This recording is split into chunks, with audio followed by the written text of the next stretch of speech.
computer technology has been moving in a way that nothing else people have ever known.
Greetings, Special Centurions, and welcome, YouTube warriors, to the Burden of Command.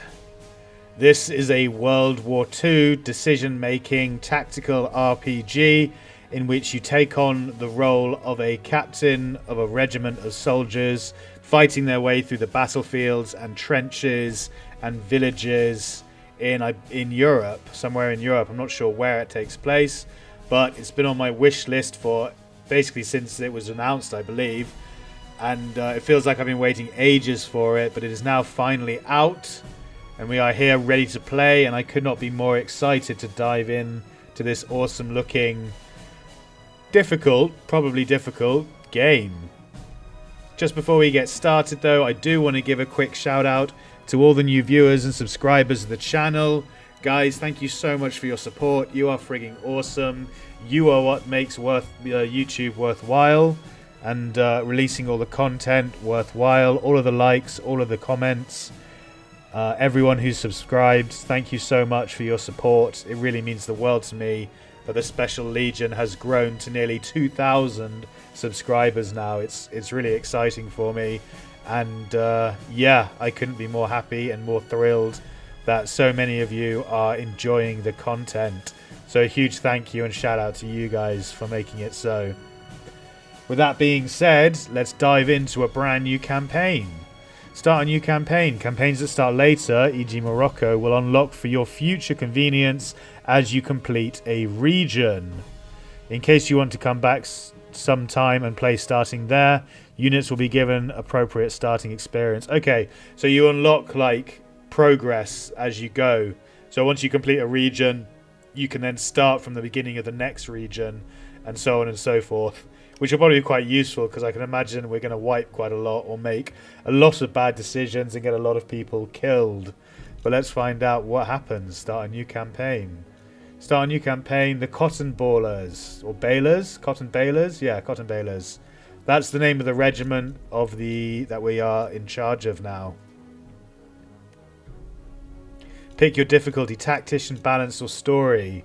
Story focus. You want to immerse yourself in your narrative and the lives of your men with less emphasis on tactical challenges. Your Cottonbalers start with an extra 100 experience and 100 trust. A good pick for a player who rarely plays tactical games. Okay. Balanced. You value equally both tactical play and narrative, intended for players who are familiar with strategy and tactics games, including tactical RPGs. Or tactician. Tactical focus. While you want the narrative, you are engaged by a strong tactical challenge. After boot camp, your enemies will all have 100 XP bonus and trust compared to balance difficulty. Okay. Note that your primary tactical challenge will still not come till you meet the Germans. It never does, chat. Until you meet the Germans, you haven't had a real challenge in life or in general. Intended for more hardcore strategy players or grognards. What's a grognard? Who value mastering a nuanced tactical system. I'm going to go for... Tactician is tempting, but this game, I think, is meant to be tough as balls.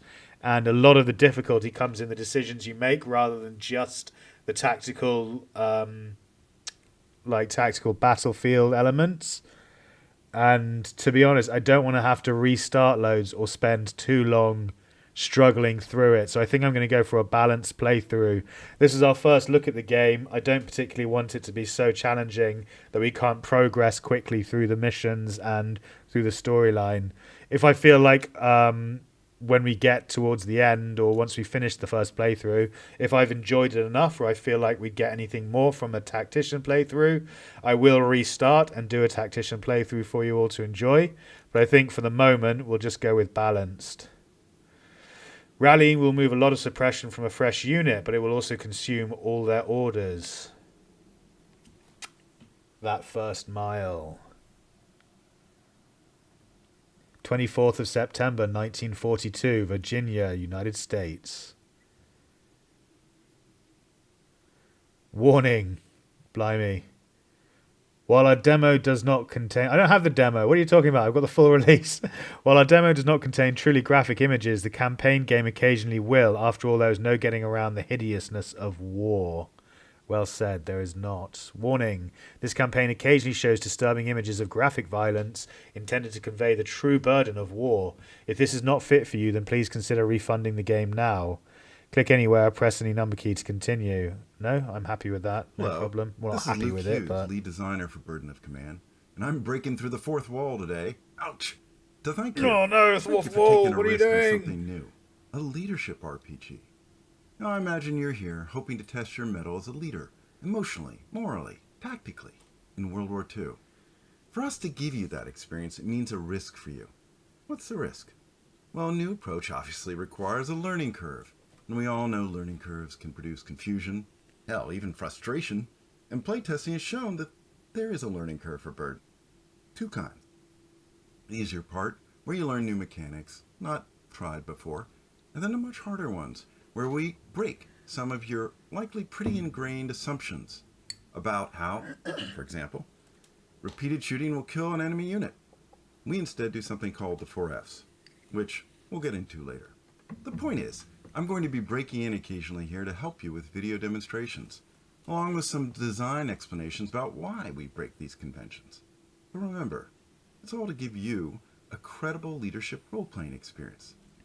And hey, we know these fourth wall break-ins may be jarring at times, but extensive playtesting has shown these videos can really help your journey.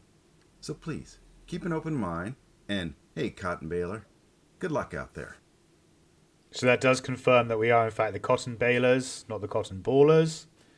And yeah, as he said, it's going to be a harrowing, difficult learning curve to get this game under our belts, but I'm really looking forward to it. Joel's Fox, welcome to the stream, mate. How you doing? Thank you for joining. You're here just in time for the start of the stream. Click image to repeat video. Oh, okay.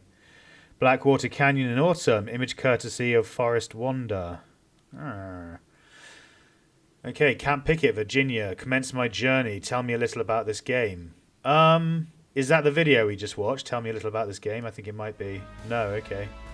Hello and welcome to Burden of Command. You're about to embark upon the odyssey of the Cottonbalers of the US 7th Infantry Regiment amid World War II. We hope you will find this to be an immersive tactical leadership experience. I hope so too. The history behind the fiction has many sources, but foremost of these is American Courage, American Carnage by John McManus. McManus? Yeah, McManus. Okay. His writing and interviews were the inspiration that put this project into motion.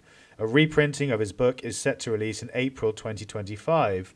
Oh, they've timed it so that the game is released at the same time as his reprinted book, I guess. Play the game, read the history, compare. Okay. American Courage, American Carnage. The 7th Infantry Regiment's combat experience, 1812 through World War II. Wow. That's a huge amount of world history right there. The book that inspired the immersive Burden of Command video game. Oh, cool. He became a senior advisor. This is John McManus. Became a senior advisor on this project, and his help has proven invaluable. By all means, read his books, but recognize that there will be spoilers in there for the game you are about to play. Okay, I might pick up the book after I've played it then. Tell me about your other sources. Well, I can't list those here. The list is too long to enter, but some sources will be in the credits and others in the Burden of Command-pedia. Okay. Suffice to say, we utilize numerous books, archives, collections, and sites to put this together. And that was just the historical side. There is original music. We've assembled a breadth of photography, including colorized war and period photos.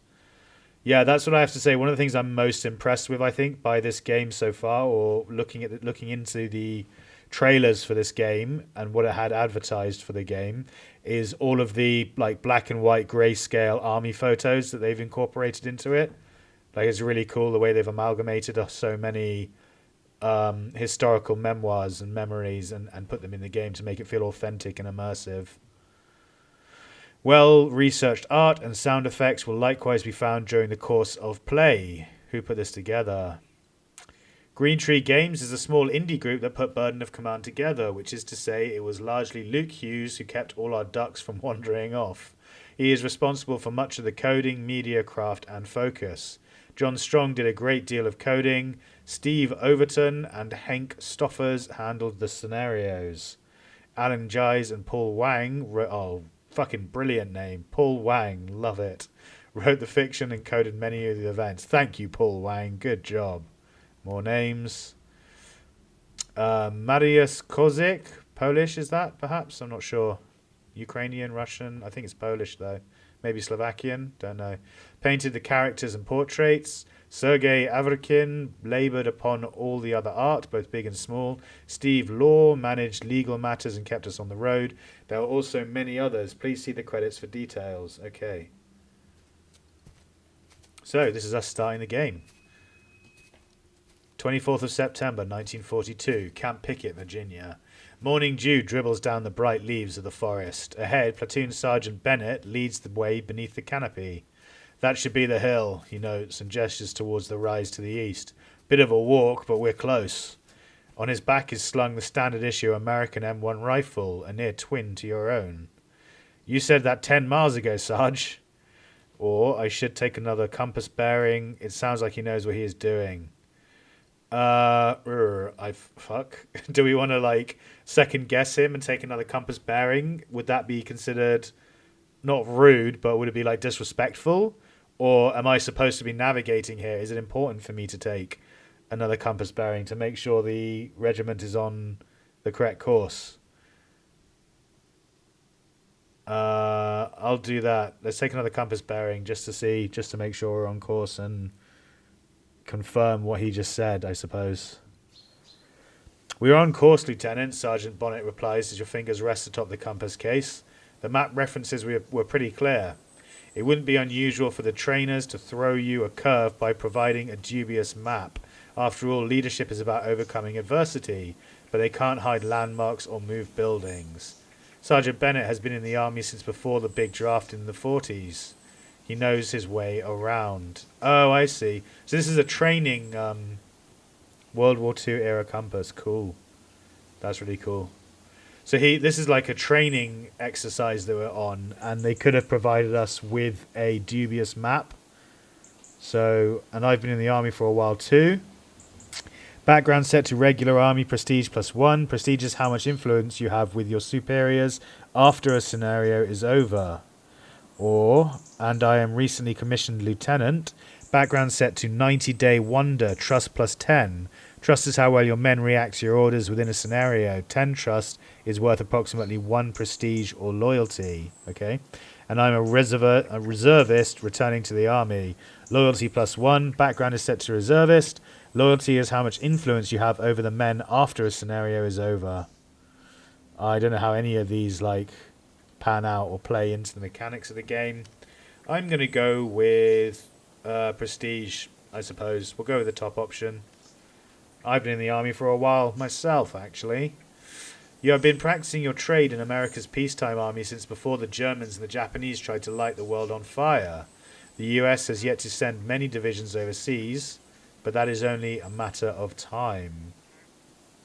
US Army. In 1940, US Army propaganda poster, notable for the old style of helmets. Yeah. Cool. Time to move. So here I am, in boot camp, somewhere in Virginia, 1942, just like you will be soon. I'm going to start with our first concept that will be familiar and unfamiliar, your first learning curve aspect. So, like games like XCOM and frankly many tactical games these days, we use action points. We call them orders, and they have the green dots. So this leader has 4 action points. And no surprise, when he say moves, he spends an action point, which you can see happening there. Cool. The US Army will go to war in earnest soon. As an officer, your duty will be to lead the men of your platoon. You just have to find them first. Mouse over the book icons for history or image notes. Okay. Left click to select this leader, then right click to move the leader here. Move the camera. Left click to select the leader, right click to move the leader. The WASD keys will move the camera. Use the scroll wheel to zoom in or out. Not terribly useful right now, but it will be eventually. Well, it's useful to know how to move left and right. Mission draw, scripted by events. Men draw, scripted by events. Turn 1 out of 5. That's as far as we can zoom in. How far can we zoom out? Okay, so the zoom's pretty not bad. About 50%. Okay. We'll move him there.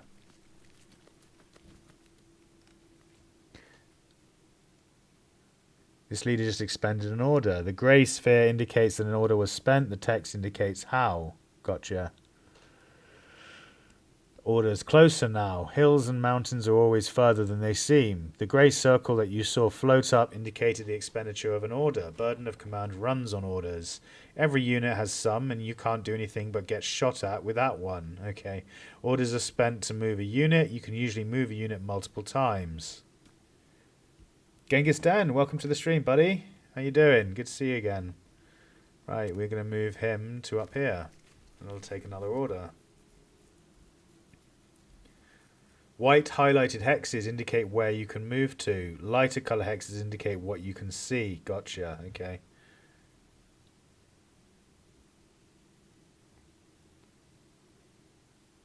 Okay.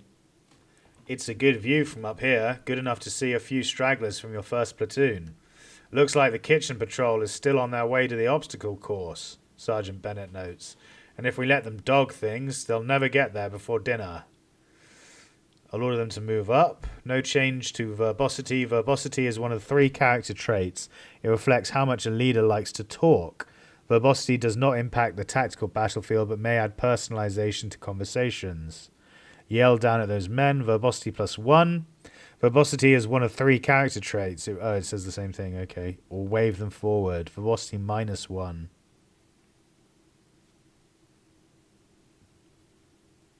Okay, we'll go with... Is there any adverse, like, is it adverse to have verbosity apart from in conversation points. Who knows? I'll order them to move up so we just get neutral response, neutral outcome. This is a leadership RPG. We're always going to be focused on bringing out leadership aspects.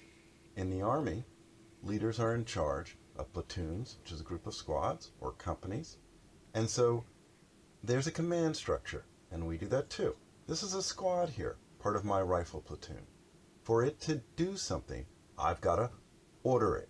Or, if you want to make it simpler, activate it. So, did you see an order came up on me?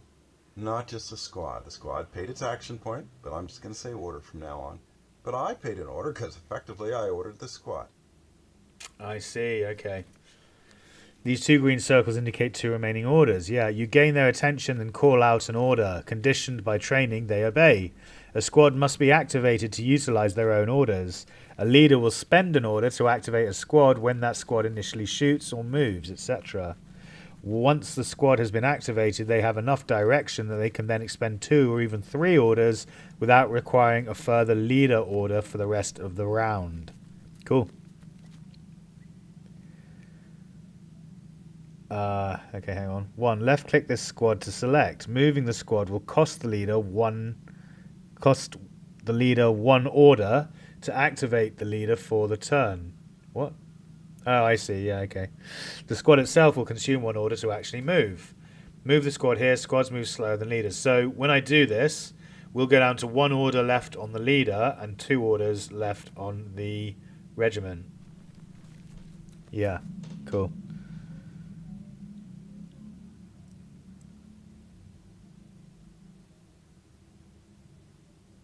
Yeah, that just says the same thing.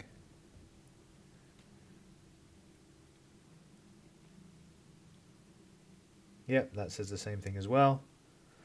Call for double time, Lieutenant? Sergeant Bennett asks. This squad has been activated. The leader no longer needs to pay an order to activate it. So let's move it, and you'll see no action from the leader. He didn't spend another order. Wow, so it really holds your hand through the tutorial. One of the squad's green available orders became a grey spent order. Order the squad to move again. This time it won't cost the leader an order because the squad has already activated this turn. Yeah, it really holds your hand through the tutorial.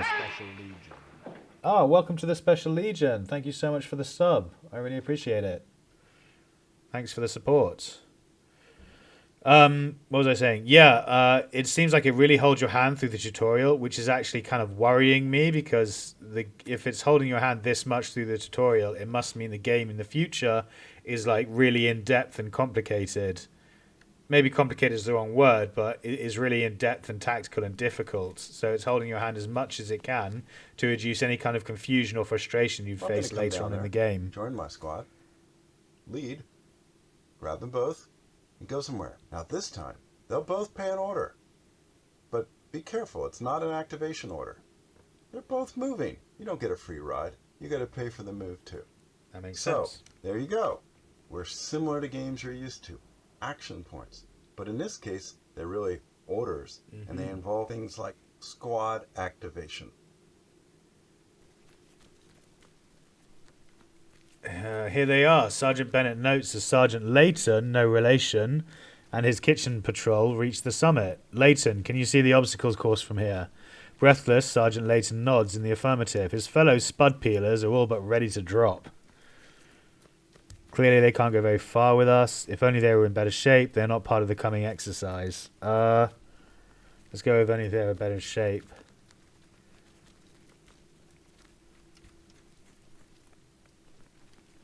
From this height, you can also see a little stream whose serpentine channel marks the bounds of your own training area. The stream isn't far, which is a good thing. The stream, like other terrain, costs more movement points to cross than flat open land. You won't always be able to get somewhere in a single order, especially with the squad in tow. Okay, this leader has expended 3 of its orders. Only 1 order remains green and is therefore available. A leader with a single order often has difficult choices to make, but not right now. Of course not. One last push should put your boots beside the stream. Spent perhaps, but in position nonetheless. However, first you will have to detach from Leighton's squad. Wow, okay. All 4 units are in the same platoon, as indicated by the dotted regions. The solid circle indicates which unit is currently selected. Gotcha. Just part of the platoon. Gotcha, because it's dotted, circular, not solid. Okay. Leader selected has the square white box around the leader's picture with the arrows. Unit selected, both unit and leader selected. Okay. So when you've only got the leader selected, it just has the box around the leader's picture.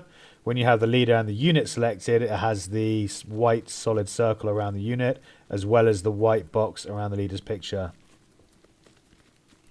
Left click to select both the leader unit and the combat unit. Then left click either the leader or the squad to select it alone. When selected, a portrait or unit is encircled by a pulsing ring. Okay.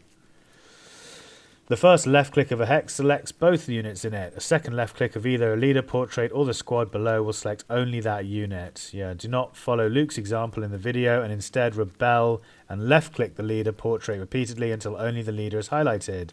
You will see the selected portrait or unit be encircled by a pulsing ring. When you move the leader out, they will separate from the squad. Okay. So right click to enact, move only the leader here. Okay, so at the moment we've got both selected. Now we've got the leader and the unit selected. Now we've just got the leader selected. Okay, let's move here. Just Lieutenant unnamed. Confirming you mean to move only Lieutenant unnamed, leaving engineers behind. Yeah, confirm. Honestly, it would have been simplest to design the game as 1 unit per hex, like many games do.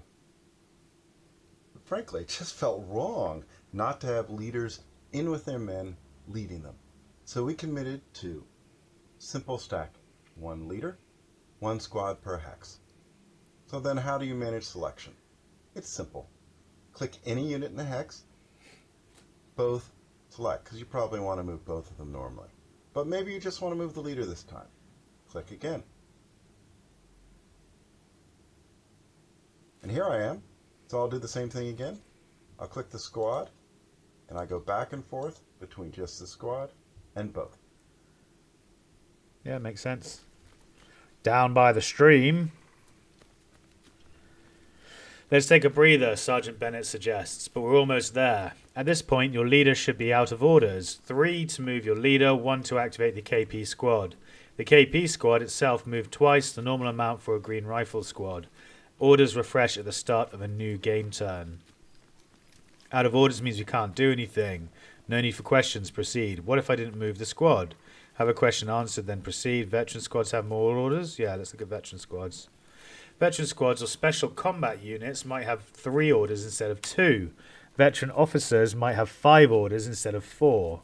But let's leave that for later. Okay, no worries. Everything important in burden of command costs an order. Want to move a leader? An order. Want to move a squad? The leader pays an order to activate the squad.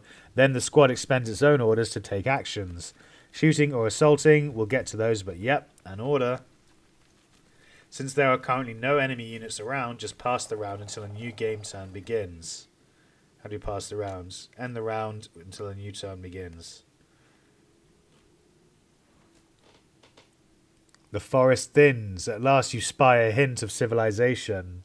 A little wooden bridge that crosses a gully and a low wooden wall beyond it. The clearing should be just up ahead, Lieutenant, Bennett calls back to you. A movement order can span a single hex or 4, but the order cost remains the same. Move your leader here. Okay, so where have the soldiers gone? The squad's vanished and I'm on my own chat. Where's the... Hang on, how do I unselect if I want to escape? Okay, there's the stream it was talking about. This looks like an enemy squad. Oh dear. We're about to meet Charlie. The assembly point is a simple one marked by a low retaining wall striped with white. At the sight of it, Sergeant Bennett flashes you a grin and stashes the map. There is a figure waiting in the lee of that wall, a fellow officer with the silver bars of a captain upon his collar and a dreaded clipboard in hand. You're nearly late, Lieutenant, the field umpire notes as he regards you. The pencil in his grasp has doomed plenty of officers to obscurity with a swift judgment. No excuse, sir. Sorry, sir.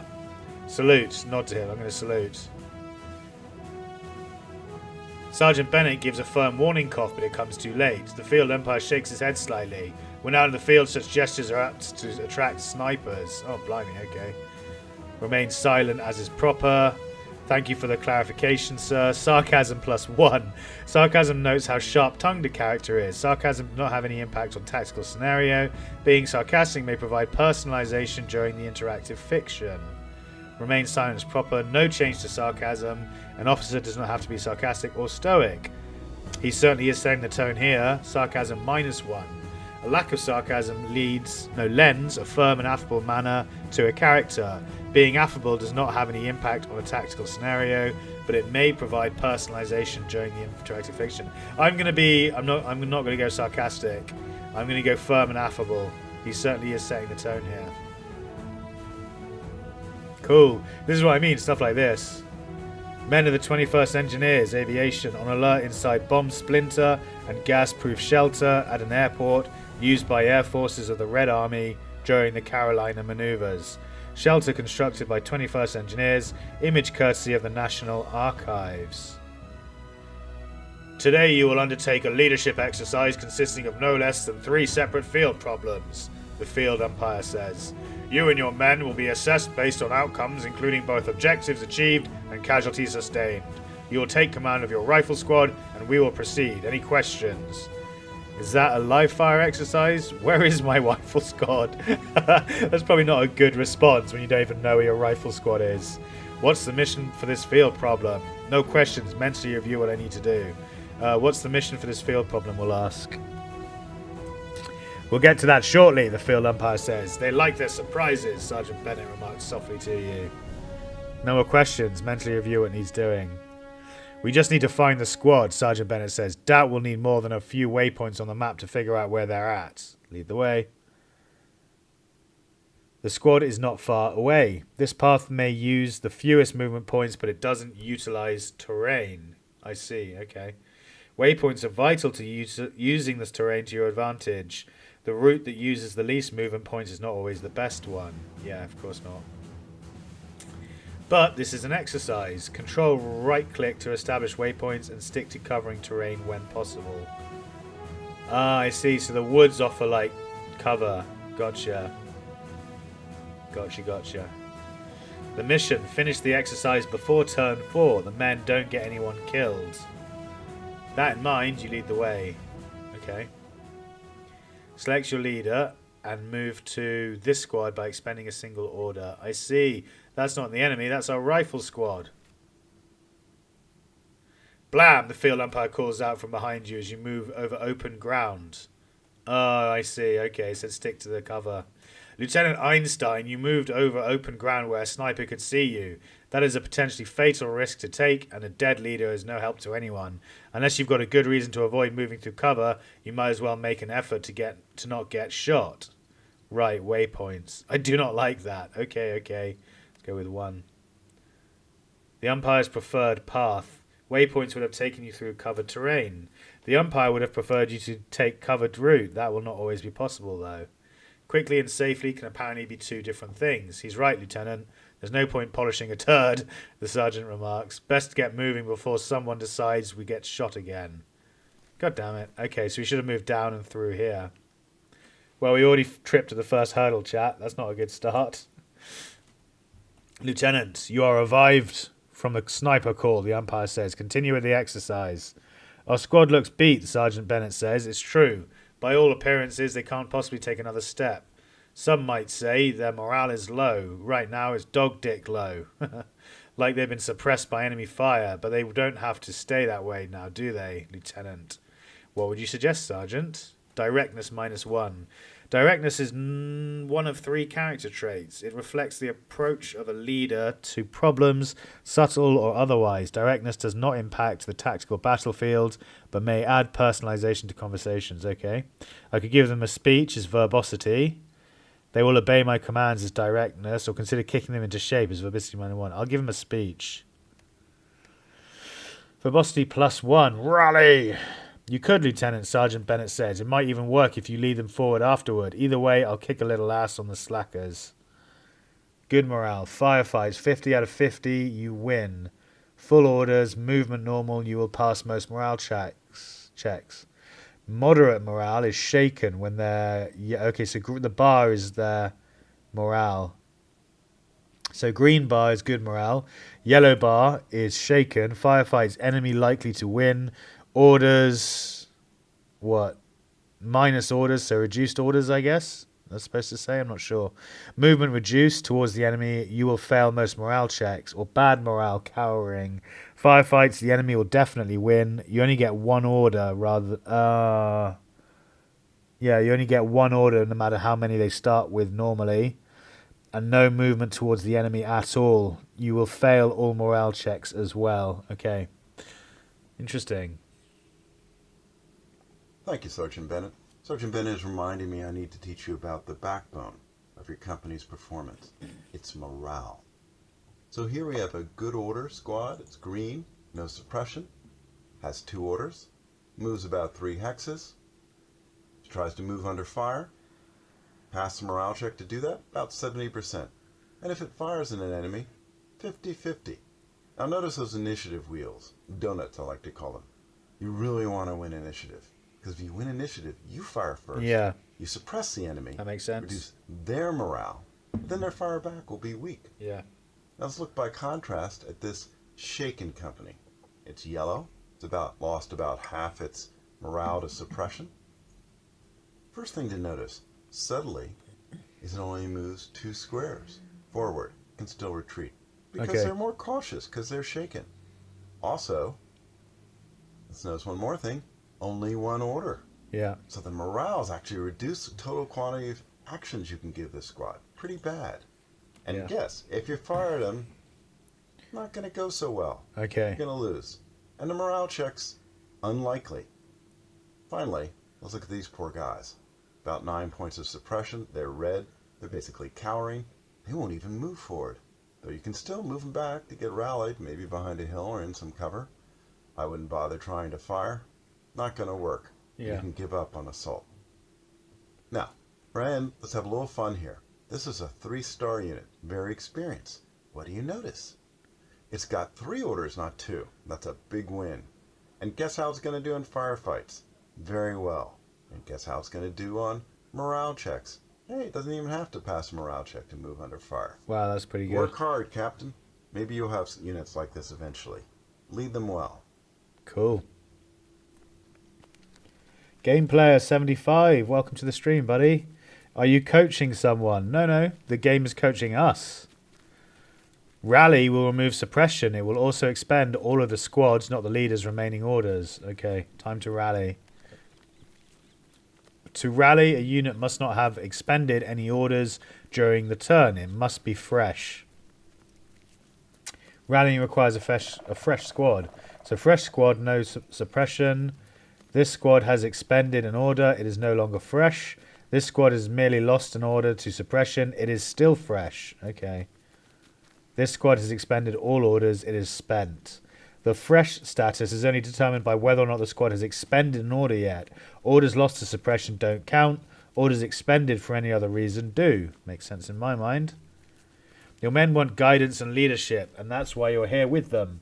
Most leaders must be grouped up with a squad to utilize certain orders. A captain would be an exception to that, but do not worry about this right now because all you have currently is a single lieutenant. Select the leader, then rally the leader and the squad. This consumes 1 leader order to activate the squad and all of the squad orders to rally. Okay, so this is the leader. Okay, cool. Left click selects the order, right click the squad to enact. So we've got bolster. I guess this is rally. It doesn't say. Hang on. It's not saying, it's not bringing it up because I'm guessing we're about to click it. But what else do we have just to check? Bolster. Next action only. Unit morale +2. Unit movement points +2. Combat initiative improved. Unit firepower +25%. Morale checks improved. Leadership, something or other. Be in the same hex as the unit for morale and fire improvement, but not for movement points improvement. Okay. Bolster is also removed at the start of a new game turn. So you can bolster them for 1 round, basically. Cool. And this is what? Press. Restores 1 order to a non-leader unit. A non-leader unit cannot be pressed again because they get tired. A unit must be rested before it can be pressed again. A captain leader may press adjacent units. Okay. Let's see what this does then. Left-click units order right-click the squad to enact. Press the Alt key while move here for pop-up help. So I right-click, right? Yeah, cool. Rally. Cool. Rally complete. That speech did the trick, Sergeant Bennett says. Once we're organised, we can get on with the exercise. The field umpire tilts his head doubtfully. The men will be ready. The question is, ready for what? The squad is out of orders. Some choices are merely informative and have no overt effect on gameplay. Okay, I have rallied. When can I move? Should I have moved the squad first? No, because then the captain wouldn't have... Well, maybe actually. Maybe, no, because I wouldn't have had enough orders then, I don't think. The squad is out of orders.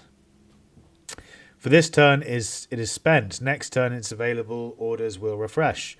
Orders are essential. Without them, a unit cannot move on any number of hexes, let alone fight. It is enough that the men are on their feet. Time is passing. Time is passing. The enemy is out there and they have plans. At your nod, the umpire holds up a white flag for his opposite number across the field to see. A wave of blue flags are exchanged. The exercise will shortly resume. So long as either side has a leader with an order, the turn won't end, unless both sides pass their round without spending any orders. Yeah, this is all the same thing. What's this? Any solid square is a morale point. Okay. Empty grey square equals suppression. Red crossed square equals stress. Okay. Oh, the book indicates this image has an explanatory or historical caption like that shown at bottom left. However, for your convenience, you may mouse over anywhere over the image to invoke, not just over this icon. Cool. So every morale point equals 10% effectiveness. 12 morale equals 120%. 3 morale equals 30%. Yeah, that checks out. At a glance, green is good, yellow suggests caution, and red means something is dangerous. Makes sense? Anyone got a light? End the round repeatedly to end the turn. Each game turn is broken up into alternating rounds. When both sides pass their round without action, the turn will end. This will be covered in detail later. The shortcut to end a round is the spacebar. Okay. Repeatedly until a new turn begins, so we'll end the round. End the round one more time and a new turn should begin. One more time to end the turn. The reason you have to end the round twice is to ensure that if you have other orders to give, you could give those. Okay. Turns left 3. You are now ready. The men are now ready. The enemy is likely ready. The enemy had a round to activate units but did nothing with it. Interesting that the enemy did nothing in response. Maybe we have a surprise on our side. Wait for the umpire to give the go-ahead. Let's wait for the umpire to give the go-ahead. Wonder what the clipboard wants to happen next, Sergeant Bennett asked quietly. As if on cue, the field umpire clears his throat. All right, Lieutenant Einstein. He's nicknamed me Einstein because I ran across open ground. Is that going to stick for the rest of the game? I really hope not. The enemy squad is in that house down there, he says, and ignores Bennett as he points. You can hear the clockwork tick of his watch, faint but steady. Deploy your men and take them under fire. And remember, this exercise is timed. Squad versus squad, even numbers. This will be a tough one. We shouldn't refight the last war. Squad versus squad, even numbers, I guess. Hang on, what's this? I am very insistent that all commanders who have an umpire take him absolutely into their confidence. He is not a stool pigeon or a hostile spy. If he knows what you are trying to do, he can be useful and be at the point of combat. If he does not know what is going to happen, he is simply unnecessary baggage. Okay. Squad versus squad, even numbers. Cool, that is such a cool photo. Original description for this photo. This is how the modern doughboy armed with semi-automatic Garand rifle will appear when he shows his firepower to an enemy. That's really cool with the gas mask and the helmet and stuff. Yeah. Indeed, that should concern you, the field umpire remarks. We do not want to refight the last war. The terrible destructiveness of modern weapons turned World War I into a bloody, hopeless war of stalemate and attrition. Was that the invention of the machine gun, I believe? Welcome to the Special Legion. Ah, thank you for the sub. Welcome to the Special Legion. Welcome, Zach Pangler. 'Tis a silly place, full of revelry and mirth, so I'm sure you will enjoy your stay. Whoops, I missed the mouse. Move the mouse. Stalemate and attrition. Yeah, officers who had spent their whole career preaching the decisiveness of attack and assault now favoured the defence. Interesting. I think that was because of the invention of the machine gun and gas and stuff like that. So, yeah. Movement. In the trees, a dozen men and more in olive drab, working their way closer. These are your men, sweaty and dusted from the obstacle course, and at the back is Sergeant Grant, urging the stragglers along. They look tired, maybe we should wait. Favour the men, no rest for the wicked, not in this army. Favour the mission. Indicates this image has an experience. Yeah. Sergeant Grant has arrived with reinforcements. We're going to say no rest for the wicked. They said that the mission, the operation, or whatever you want to call it, is timed. So we don't have time for them to sit around and recuperate. We've got to get back into it. We've got to press on. So no rest for the wicked. Bolstering and moving. I get you, Lieutenant, Sergeant Bennett says. We're out here to train so we can fight. When we're facing off against the Germans, we'll have to fight like we trained, sorry. The men may not like it, and they'll sure as hell gripe about it, but Grant over there will get them in gear. I trained him myself. The platoon is together again, if not precisely formed up, in the best position. While you ponder that fact, the umpire's watch continues to tick. Yeah. Okay. Let's bolster their spirits, Sergeant Bennett says. That always boosts morale, though it doesn't last for long, but maybe it will be just long enough for what comes next. Reachable hexes without bolster are the ones surrounded by white. Reachable hex with bolster are... Okay, that's difficult to tell the difference, to be honest. Like this one down here is... Hang on, let's see what it says in the prop-up. The white edge hexes can presently be reached. Bolstering usually allows for greater movement. The lighter coloured hexes are simply visible to the unit. Yeah. Okay. So the green hexes are as far as the unit can see. The white surrounding border on the hexes are as far as the unit can move. When you bolster them, they can move further, even if they can't see that far. I'm guessing because of the trees here, they can't see this far, but they can move there. And then they can also, move and then view further once they have been bolstered, I guess, something like that. Remember Sergeant Bennett's wise comment that morale is the backbone of your company's performance? Mm-hmm. Well, what do you think the role of leadership is then? Of course, it's to manage that morale. Let's look at your tools. One of them is bolster. So here we have a good order unit. And if we were to attack, it'd be 50-50 on the attack. It moves 3 squares. It has 70% morale check. But let's bolster it. A lot more movement. Yeah. Hey, it's going to pass that morale check. And look at the firefight.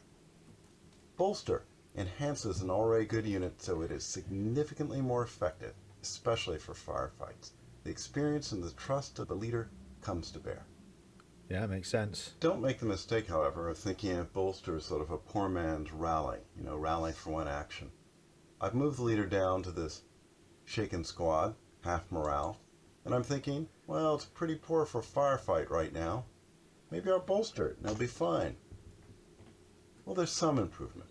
If you studied this, you'd see the suppress predictions are a little bit better, but you're still going to lose initiative. It's not a rally. If you want a unit with shaken or below morale to improve, rally. Rally, by contrast, fully restores morale for the long term. Of course, it does take a turn to do, so you'll have to pick the time and place for when you rally, for when you bolster, or for when you orchestrate your platoon and company to be effective all at once, rather than dribble in an attack on the enemy. Yeah, okay. A bolster order will provide a boost to the morale of a unit until that unit moves, shoots, or does anything else that has the unit expend an order. Unlike rally, this does not remove suppression, but a bolster can boost a unit's maximum morale beyond its maximum. Bolster greatly increases initiative in a firefight and the chance to initiate an assault. Better than good morale. Firefights. Your leadership increases chance to win initiative, suppressing enemy before they can fire back. You succeed far more on assaults. Movement increase, maybe flank now. Yeah, you pass most morale checks.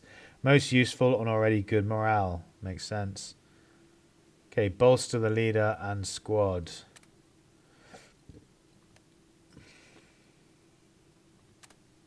Oh, I misclicked. There we go, bolstered. We're ready, Sergeant Bennett says. Where to, Lieutenant? Should we have Grant march down or go ahead? Time to make a decision. Proceed with the exercise. 1 of 2 orders remaining. Yeah. There are a lot of things you might want to order, but there is never enough time for the men to carry those out. Yeah, makes sense. Nonetheless, you prepare to do what you can. You have 3 squads and only so many orders. Left click to select all units in a hex. Left click a specific unit again to select only that unit. You may also select a lone squad to activate it, even if a leader is not grouped with it. Orders will still be consumed as usual. Okay. Rally this squad. Detach the leader, then move to and rally this squad. Move this squad with waypoints. Move this bolstered leader and squad. Okay. Okay, so this squad's been activated now, right? Because we bolstered it. So if we select just the leader, I see why it holds your hand so much through the tutorial, because it wants you to understand the core mechanics and the way everything interacts with itself as much as you can, so that when you get to the tactical elements of the game and you have to make decisions and choices based on how many orders you have, it's as least confusing and difficult to understand as possible, because it's going to be quite challenging, I reckon, like deciding which orders to do. So yeah, I think this squad has already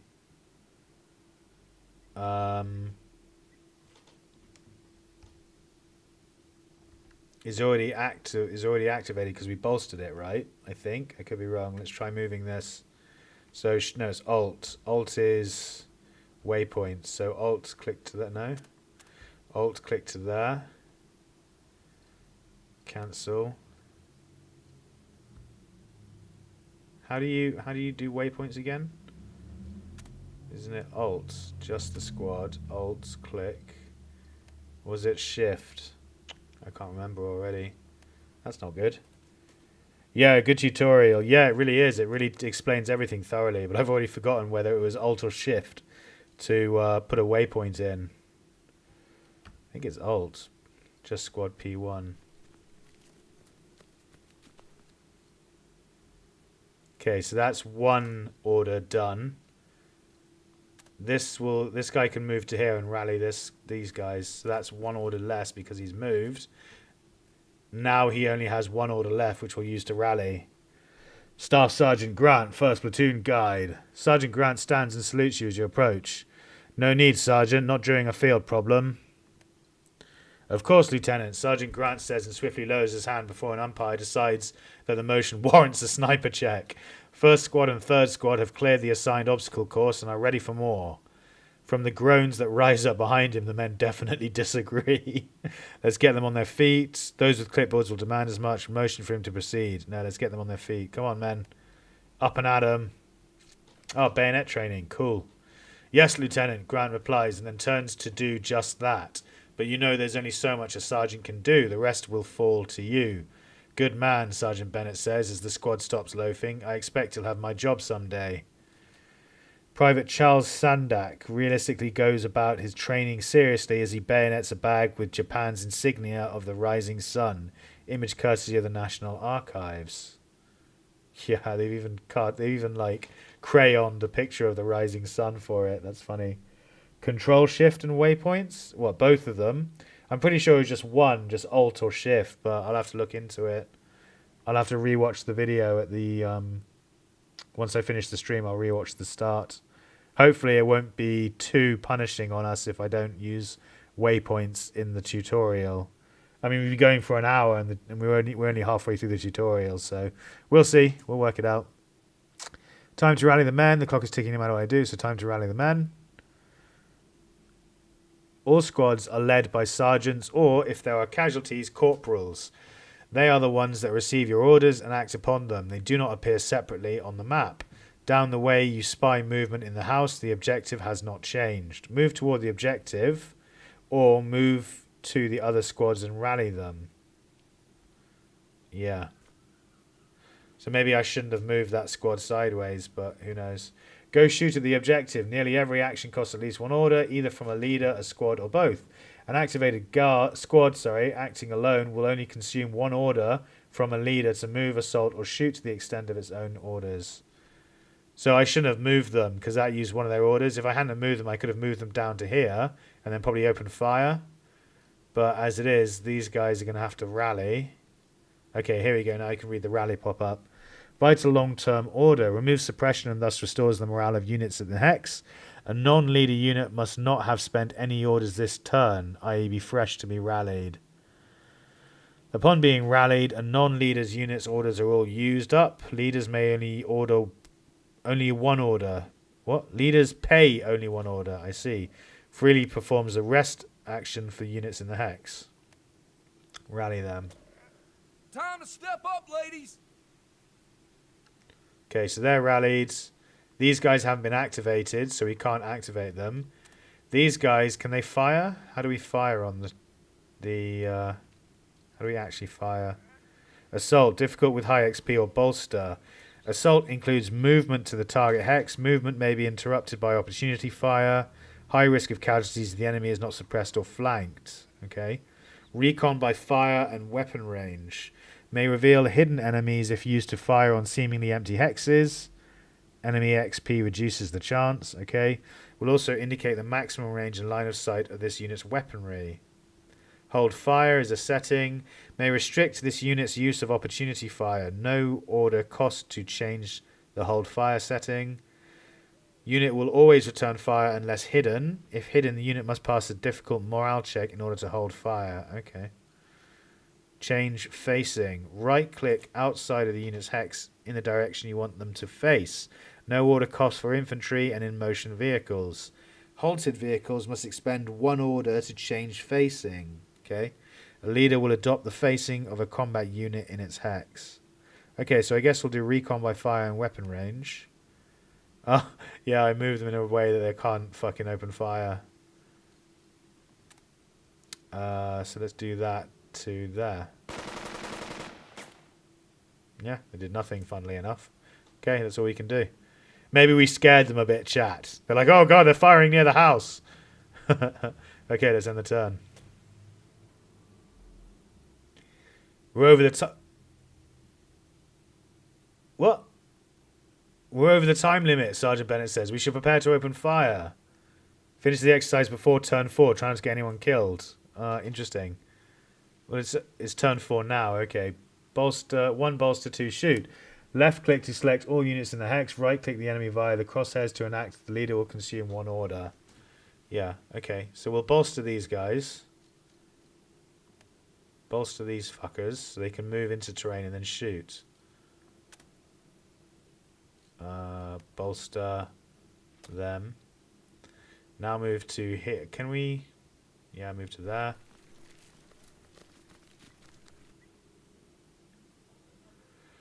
There they are, Sergeant Bennett says, as your men pass the word that they've sighted movement in the house. But those damn walls give them better cover than anything we've got.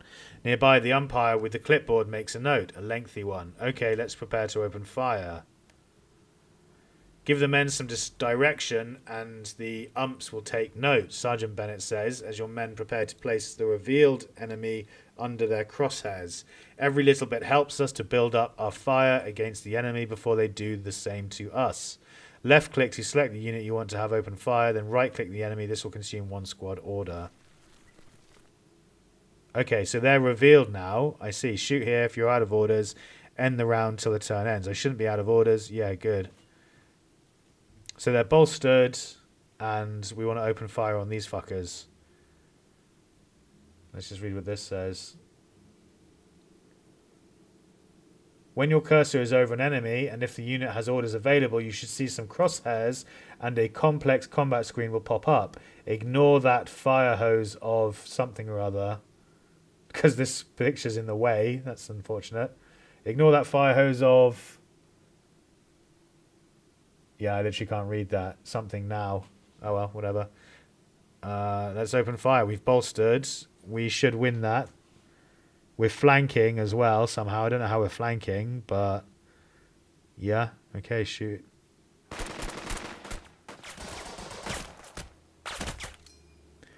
I know the umpire was pushing us forward, but our squad just opened fire without a plan.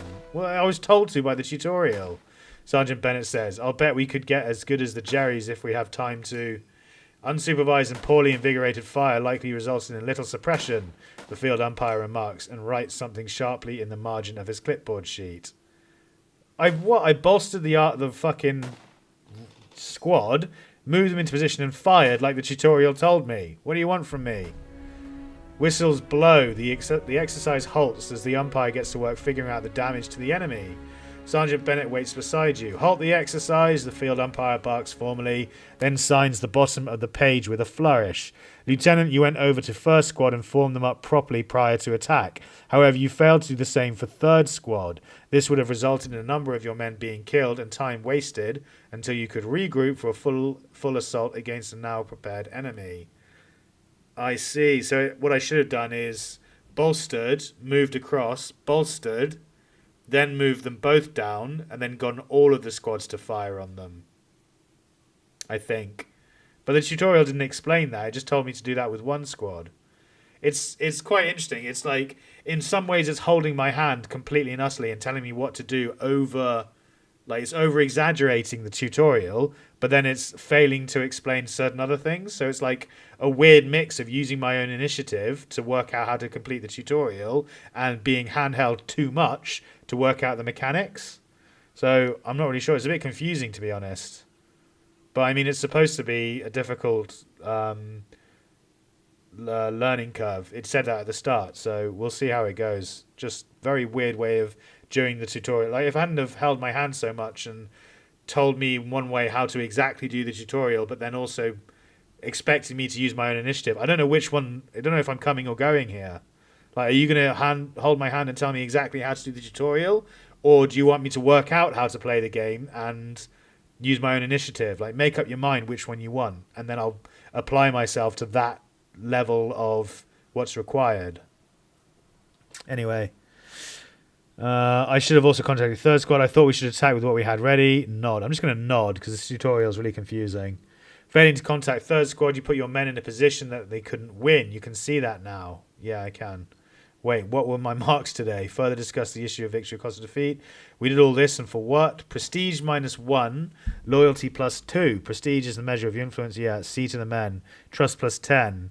I'm just going to C to the men. Fuck this idiot. Fuck the umpire. The umpire is in charge here and of higher rank. There's no point arguing or protesting, especially not when the platoon needs to be organised. Yeah, fuck you. Sergeant Bennett falls in as you head back to your platoon. No matter what you chose, that ump was going to find fault. Yeah, exactly. He's just being a dick. You're a dick, buddy.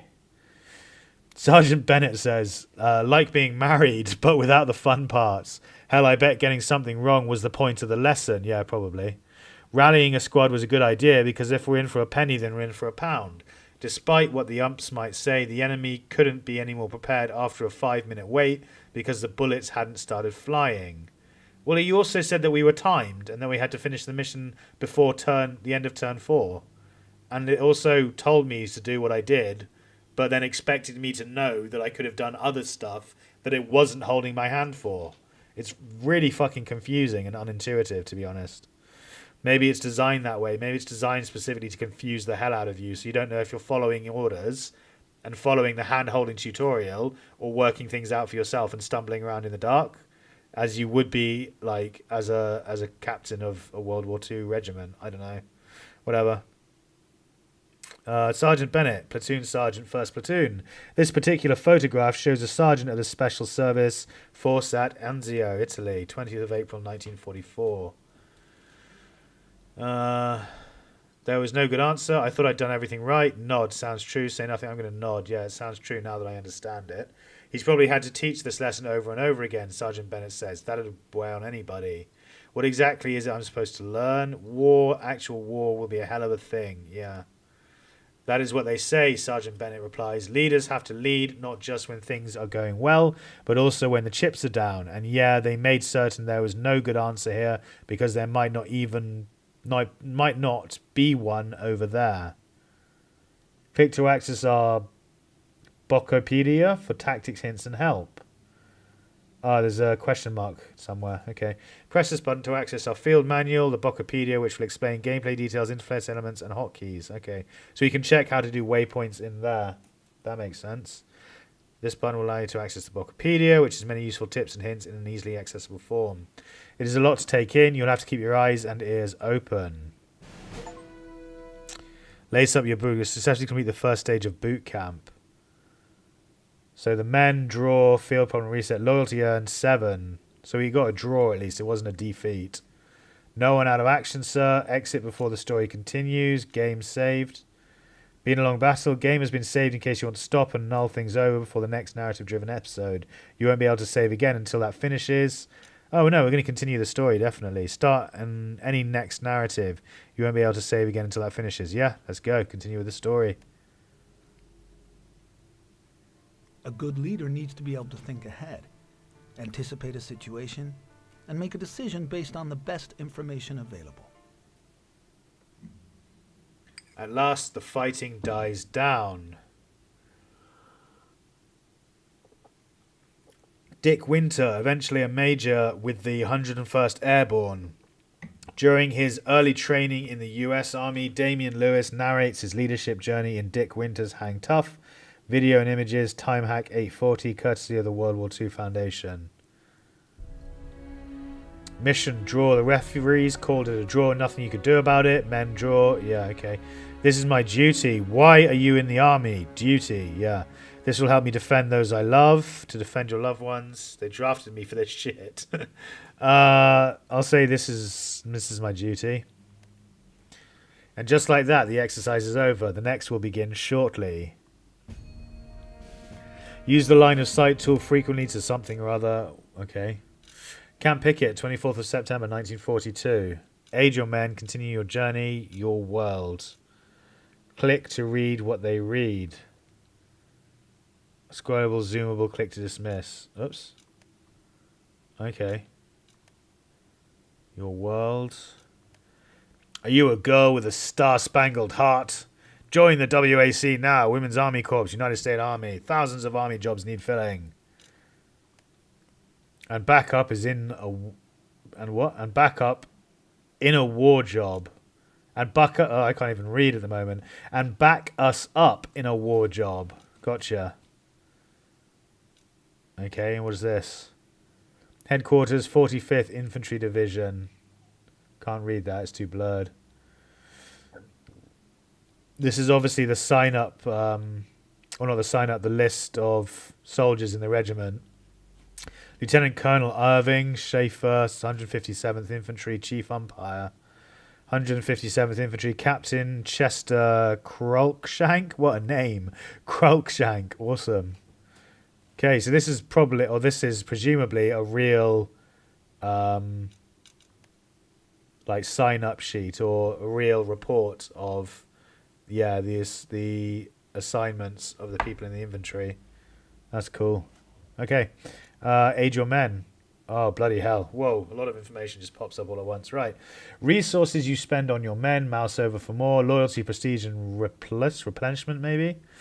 The CPT earns extra trust and XP based on men versus mission performance. You can see overall unit status at a glance. 1, select a unit.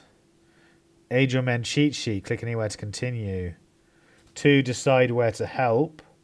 3, make a change. The cost is above it. 4, you can undo. Okay. So that's make a change. That's the arrow back is undo, and 5 is a global undo. Okay. During training, aid is more limited. Click anywhere to continue. During training, only XP and trust for leaders will be available to modify. Casualties in combat stress will appear only when you enter combat, missing in this image. Great. Okay. And then you'll need these other actions to aid your men. Right. Okay. N-Inf Co. Loyalty 7. Loyalty, influenced by how well you did on the men victory conditions in the last scenario. See far right. Accumulates loyalty. Oh, is that this? Ah, I see. Okay. So the men was a draw, so we got +7 loyalty because it was a draw. Mission was a draw, and we got +7 of whatever this prestige is. Okay. Ah, I see. So we went. The reason why I've got 8 is because in the choice we made earlier, we had +1 prestige. Yeah.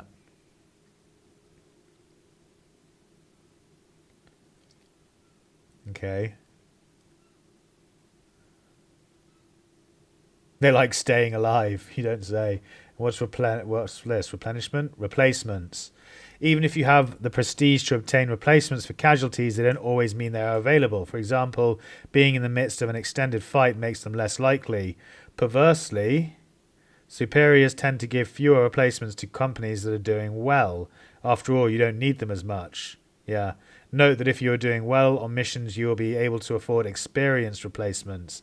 Inversely, if you are struggling on missions, you may receive more standard replacements, but you'll get more of them. Okay. First platoon, Lieutenant Unnamed. Can we name him? Lieutenant Unnamed. Can we name? Can we change the name? No. XP. Experience ranges from 0 to 500. Wow. Every 100 experience generates a positive modifier for actions and is reflected by a star on the unit banner. The unit's own XP improves fire and morale checks. Leaders bolstering is based on trust and not XP. Okay. XP is 7. What's this? Cost 5 prestige. Okay, so if we spend 5 prestige, this will go up to 8, right? And this will go down to 3. Let's just check. Okay, so the prestige did go down by 3, but it goes up by way more than 8. Cost 5 prestige. Okay. It went up by fuckloads. Interesting. Okay. First platoon. Second platoon is Lieutenant Wilson. Third platoon, Lieutenant Durbin.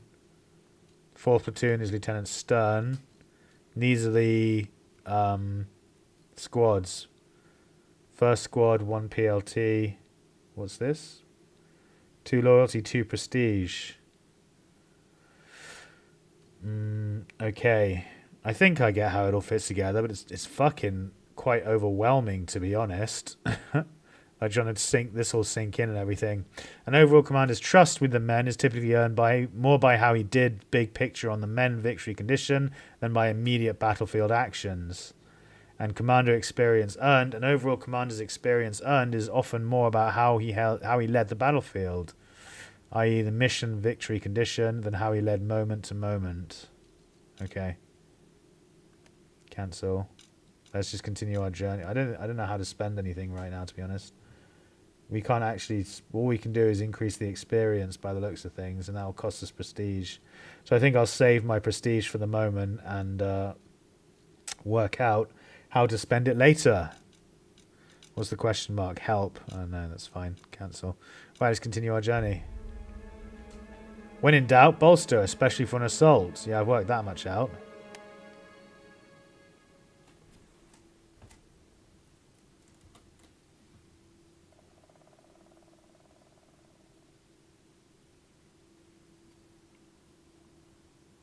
Okay, what's going on? Just we got a black screen now. Is it loading or what? Uh-oh. Uh-oh, game. Oh, there we go. Okay, it's loaded. Well, it was infantry. Infantry is different than cavalry. You don't say. They didn't have horses, but they had light tanks, the cavalry did. So what kind of training then would you have in the infantry? Bayonet. Bayonet. A hand grenade. You don't throw a hand grenade like a baseball. You lob it. Like a cricket ball, I guess. I don't know. 24th of September 1942, Camp Pickett, Virginia. The soldiers of your platoon are weary in their boots as they march back to their starting places. The morning run and the recent field problem have both clearly taken their toll. Platoon Sergeant Bennett glances your way, and the unspoken question of whether to quicken or slacken the pace lingers between you. Let them rest, they're worn out. The men will be ready for the upcoming exercise and suffer no suppression. They will also acquire no experience. Have your men pick up the pace. The men will be slightly fatigued and suffer very little suppression. They will also acquire very little experience. Experience will eventually increase unit performance. Time for double time. The men will be fatigued and suffer a little suppression. They will also acquire a little experience. Experience will eventually... Let's go for double time. I want to experience up my men. I want the boys to level up as quickly as possible. Double time.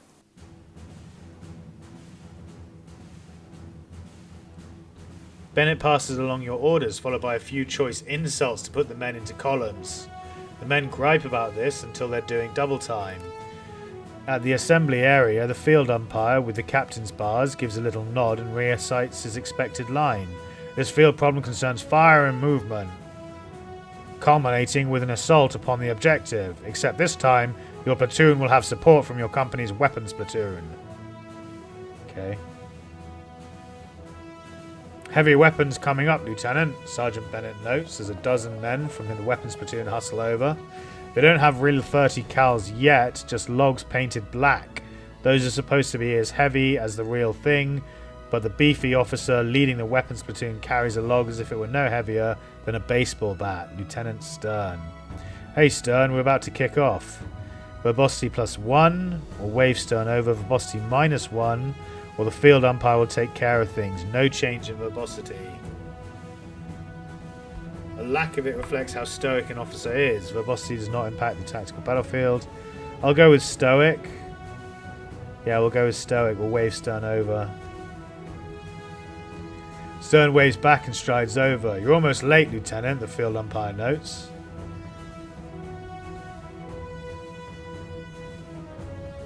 It was a long run from the target range, Stern replies evenly.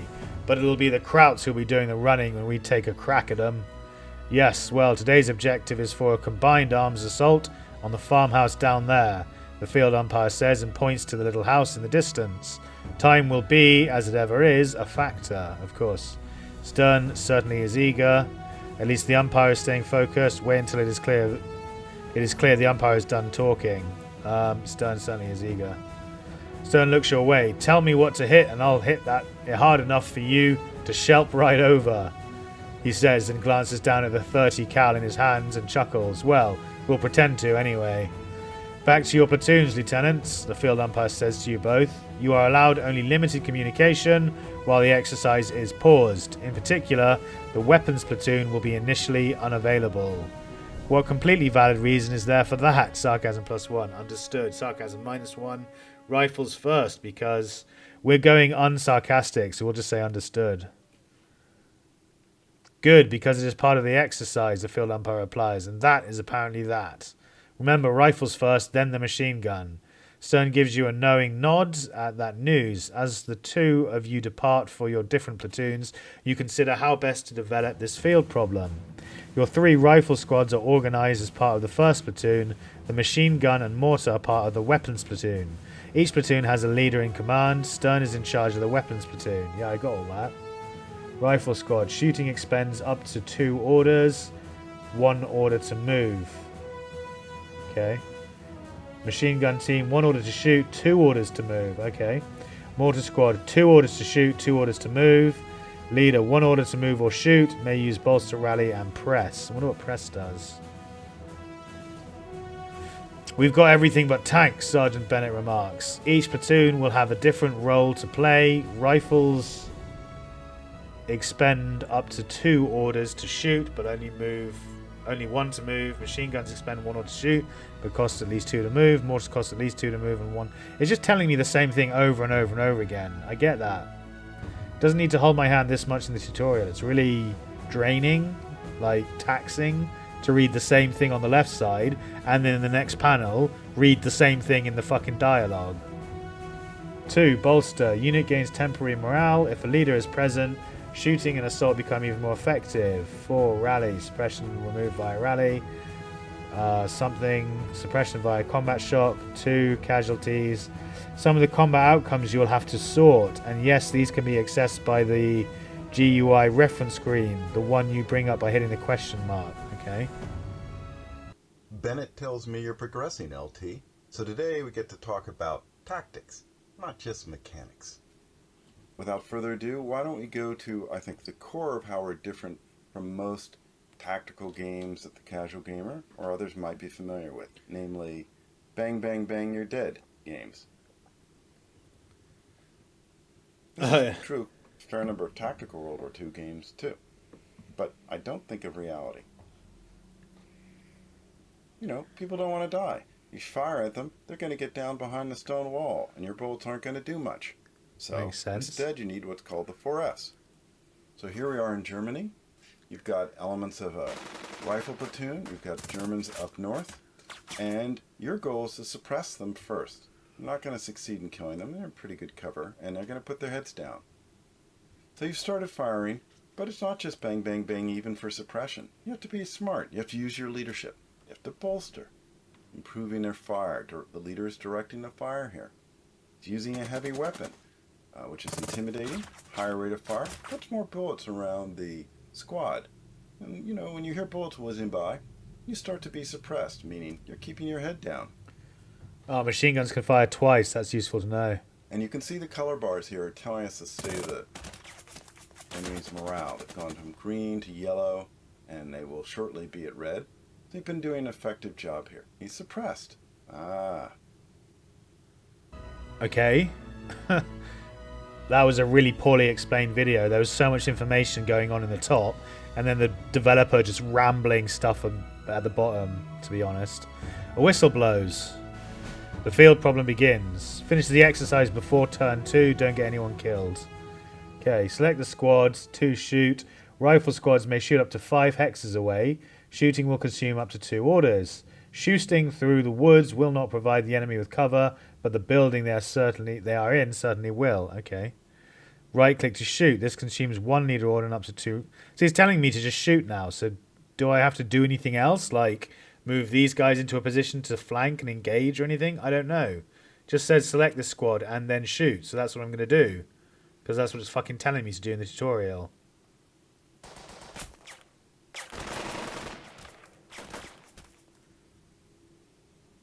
Shoe sting. Stone walls stop bullets, Lieutenant. Sergeant Bennett says, but they're not invincible over there. We've got the firepower. Let's have the other squad keep their heads down until Stern is ready. So no cover, often lethal. Oh, I see. The cover's shown in the right. Okay, gotcha. No cover, often lethal. Light cover, you can do better. Medium cover, what you settle for most of the time is medium cover.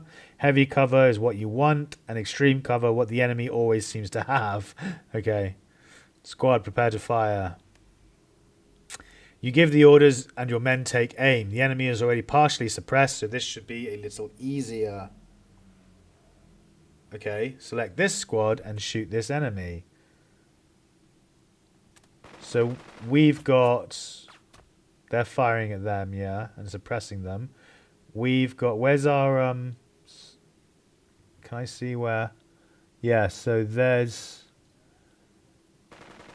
We're at like tiny amount of cover, basically.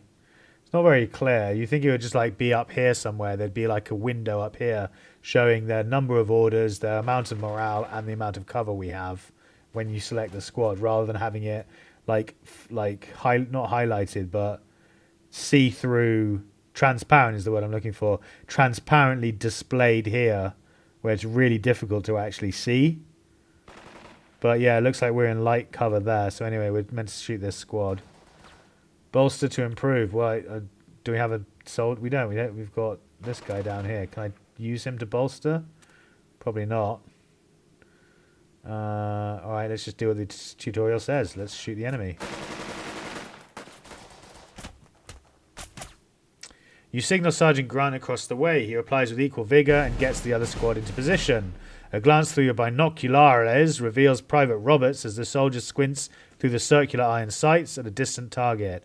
Beside him is Private Hancock, who apparently has again mislaid the protective ears on either side of his submachine gun sights, no doubt to remove something he considers to be a distraction.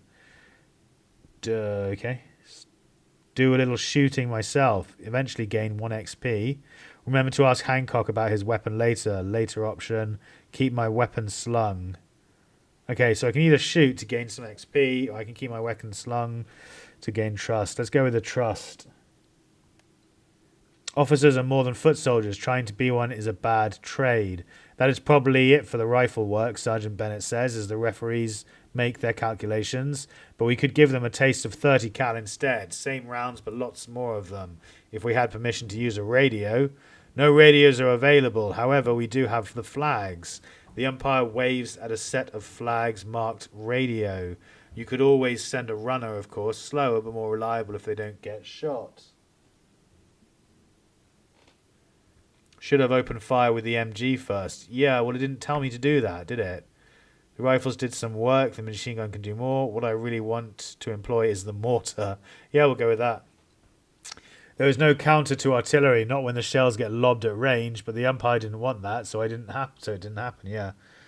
Firefights can be complicated. Hold the Alt key to mouse over each section for a breakdown of what is going on. Okay. Signal stern with flags or send a runner. I'm going to signal with flags. You signal stern with the flags. He signals back in acknowledgement. All the while, the enemy keeps their heads down. End the round, then activate stern. We further reinforce that sense of limited command and control by dividing the turn into leader rounds.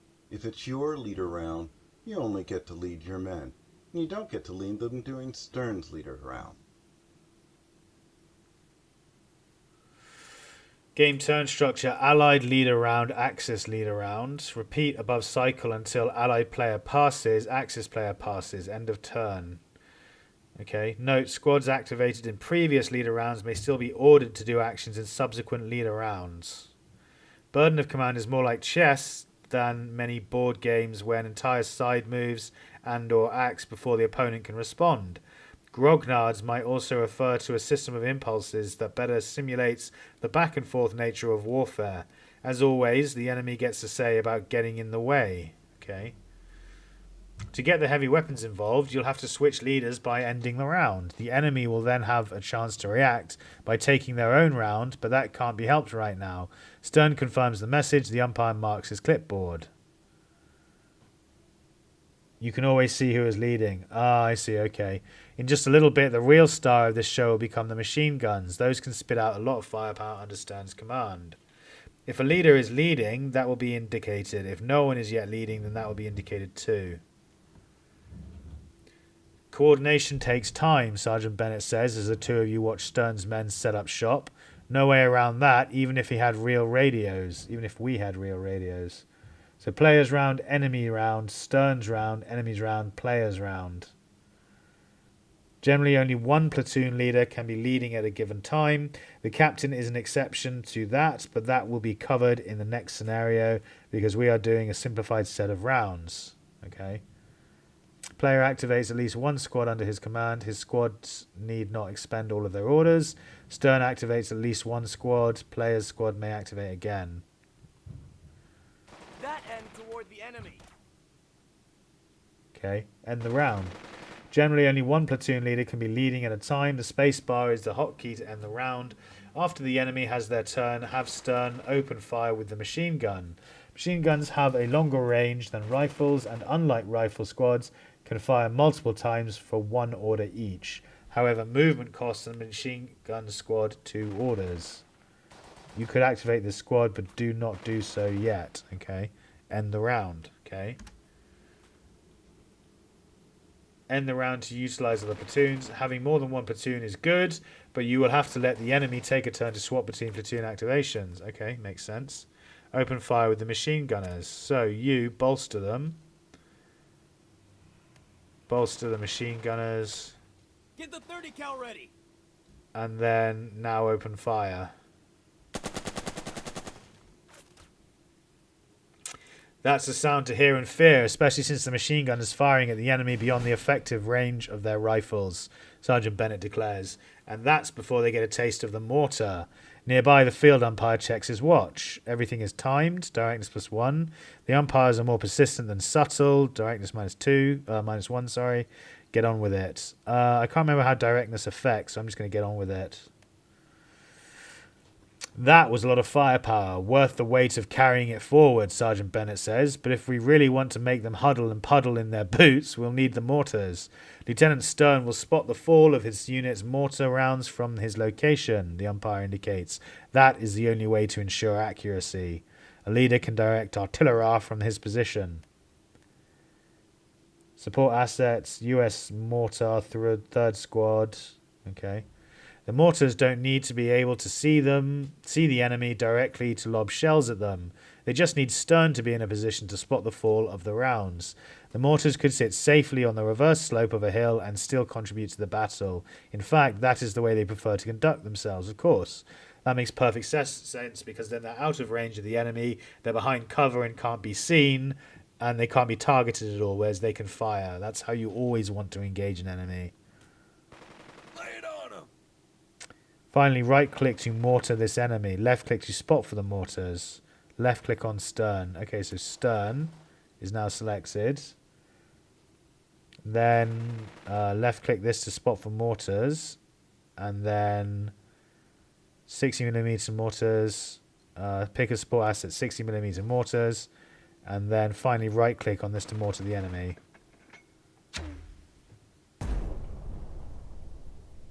Cool. Okay. You found, fired, and fixed, but no casualties, so now you must finish. But there weren't any casualties. So, now we have to, ideally, flank and finish. And Dearborn, let's hope you can do the job here. So it's really about sort of laying down the field work for success. There's a lot of games that focus on drama of melee, but from what I've read, for instance, in Leo Murray's book, actually most assaults led to surrender or retreat because people suppressed don't really want bayonets in the stomach. Okay. Mortars fired, a moment of calm amid the chaos. Click image to repeat video. Attack against and beyond the flank of the leading hostile elements, followed by support platoon attacking hostile flank directly. Initial poster from the Office for Emergency Management, Office of War Information, Domestic Operations Branch, Bureau of Special Services. Remnant image is find, fix, flank, finish, as spelled out by FM 7-10, Infantry Field Manual, Rifle Company, Rifle Regiment, published in June 1941. Image courtesy of the US Army. The video is pure Luke. Okay. A moment of calm amid the chaos. Consider the situation in depth. Move on with the exercise. Let's go for the situation in depth. So I've simplified here, but if you want more depth, The Real Rule of Small Arms in Combat, good 4-page article. War Games by advisor Leo Murray goes into some depth. Cool. I will say for most gamers we see in playtesting, this is a significant learning curve. They want bang, bang, bang, you're dead, and they overdo it. We have to train them very hard to do the 4Fs. And with that, we have to train them to know the different types of units and their strengths and weaknesses. And I'll let this speak for itself for a moment.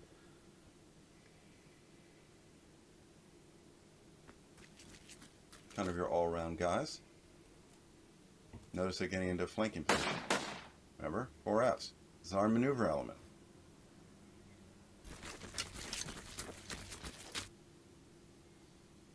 This is our fire base. Ideally with good leadership, unless you sent the leader to help with the assault.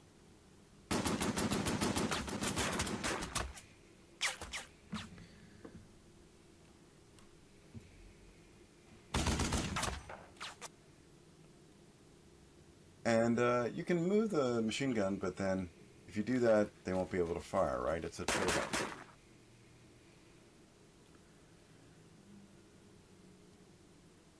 Let's let the mortar speak for themselves now.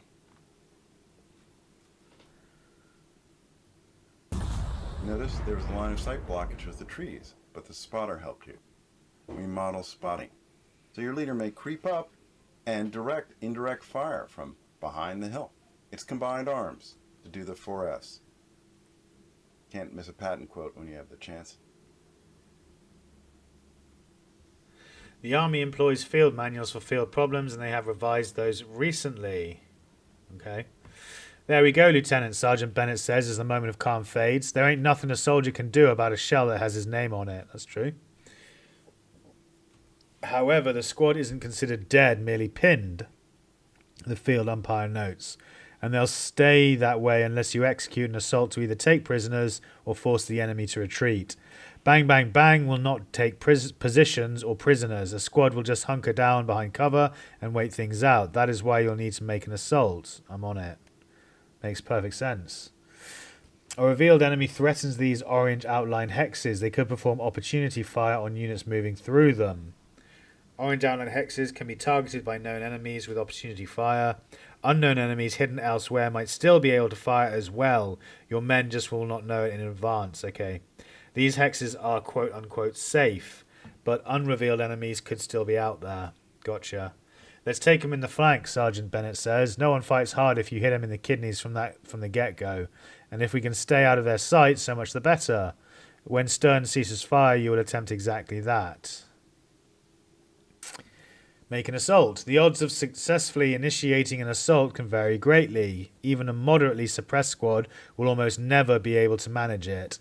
But if a squad is in good morale, gets bolstered, and takes the enemy in the flank, well, they will almost always have commenced the assault. To see if the squad meets that criteria, look for the flanking morale boost indicator.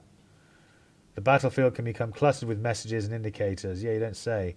This unit has a high morale, has been bolstered, and is flanking. Assault chance greater than 97%. Assault chance is over 97% if a unit has high morale, has been bolstered, and is flanking. But you can always toss the dice and take your chances with a bolstered or non-flanking attack. Failure to commence an assault will still expend an order. Okay. You might shoot at the enemy all day and only ever inflict suppression. To make sure you remove the enemy from play, inflict suppression and then take prisoners via an assault. End the round to switch over to the rifle platoon. Okay. So I guess we have to use these guys now to come down this way and flank them.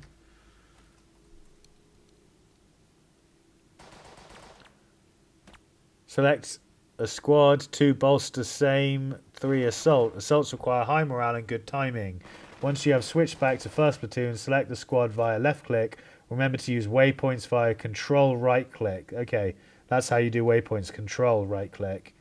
After you select assault, but before you right click the target hex to commence. Okay, so you bolster them. That's the way! That's the way! Control. What have we got? Control. There, I see. There. Assault these enemies via right click after selecting the assault button. Assault. There, and there. What the fuck? Don't stop!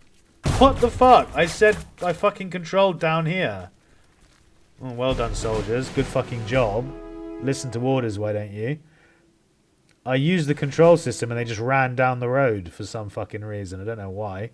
They clearly wanted to bayonet the enemy. That's the way, Lieutenant. Sergeant Bennett waves you over as the enemy soldiers in their red armbands run off.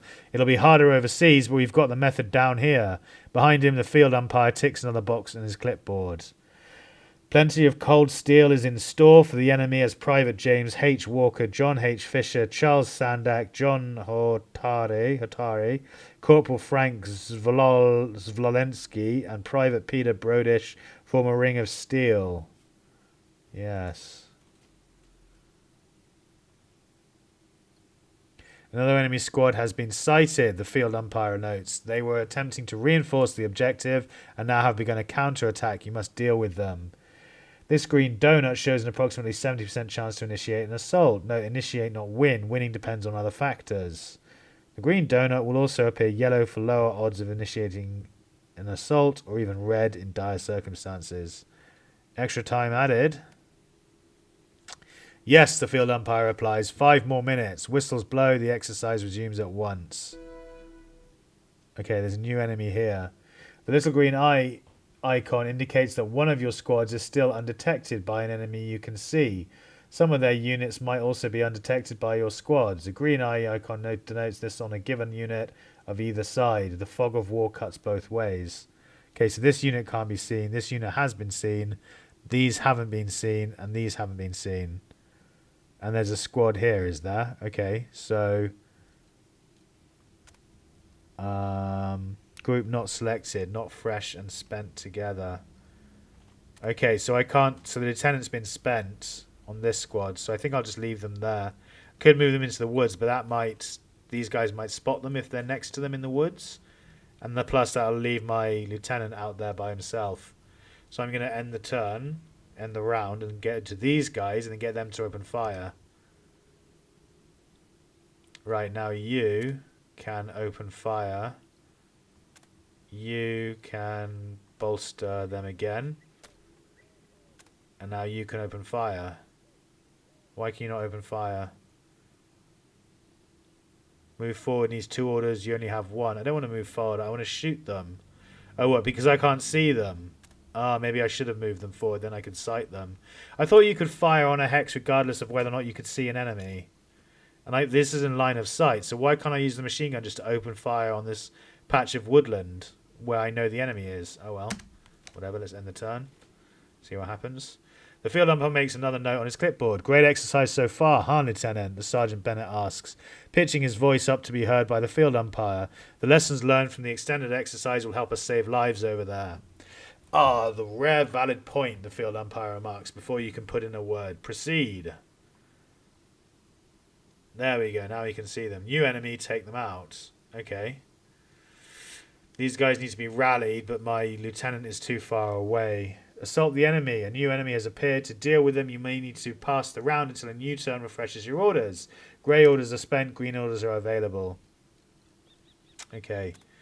You... Assault to finish this. Left click selects, right click and axe. They're quite hard. They've got 2 stars of experience, so we need to take them out quite... we need to do everything to take them out. We can't activate these...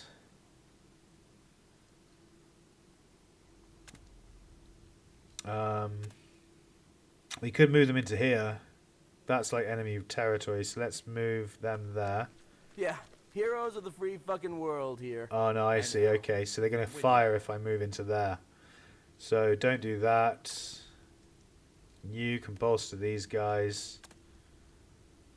And then if we move here, will they see us? Doesn't look like it because it looks like the sight is up there. So let's move there into cover.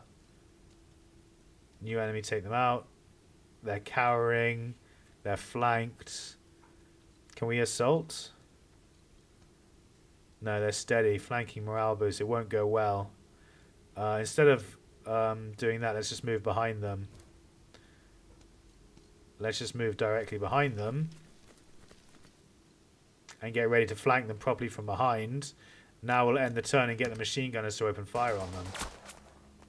Oh, I forgot they could see. I didn't think they could see them, but they can apparently. Okay. Right, you can now bolster the machine gunners. Bolster the machine gunners. Now you can open fire.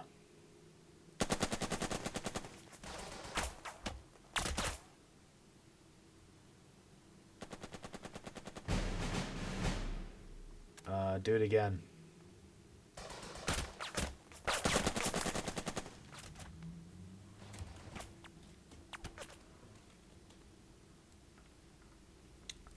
And now you can signal support, call in the artillery, 60mm mortar, mortar them.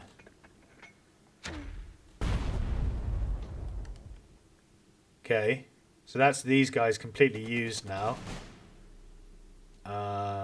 Oh, I should have bolstered them before I did that. Whoops, that's a mistake. Oh well. End the round, and now we can flank. Now we can engage them with this guy. So the lieutenant can bolster this squad. And, oh, they're spent. Okay, so now I have to end the round, I see. End the turn.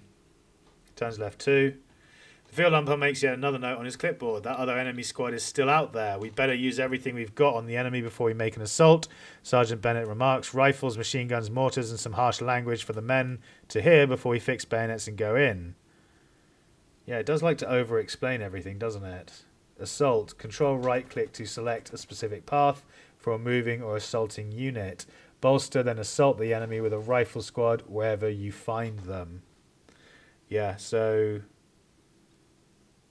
if they move here, they'll take fire. So they're cowering.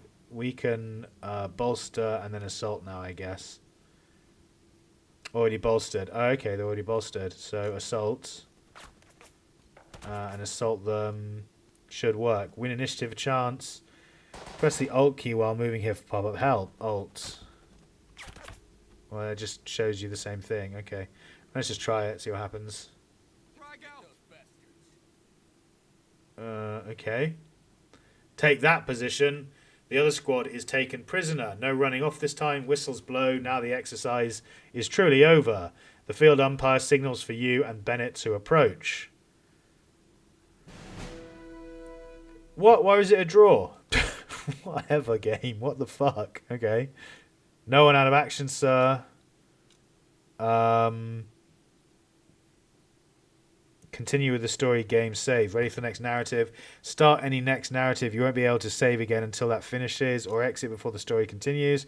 Game has been saved in case you want to stop and mull things over before any next narrative-driven episode. You won't be able to save again until that finishes. I'm going to continue with the story, but I'm going to take a slight break for a moment, guys. I need to run to the loo, get another drink, and yeah, stretch my legs. So I'm going to go to a slight intermission. I'll be right back in a few moments. See you all after the break.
Alright guys, I'm back. Thank you so much for your patience. Let's continue with the war, shall we? See where it takes us next.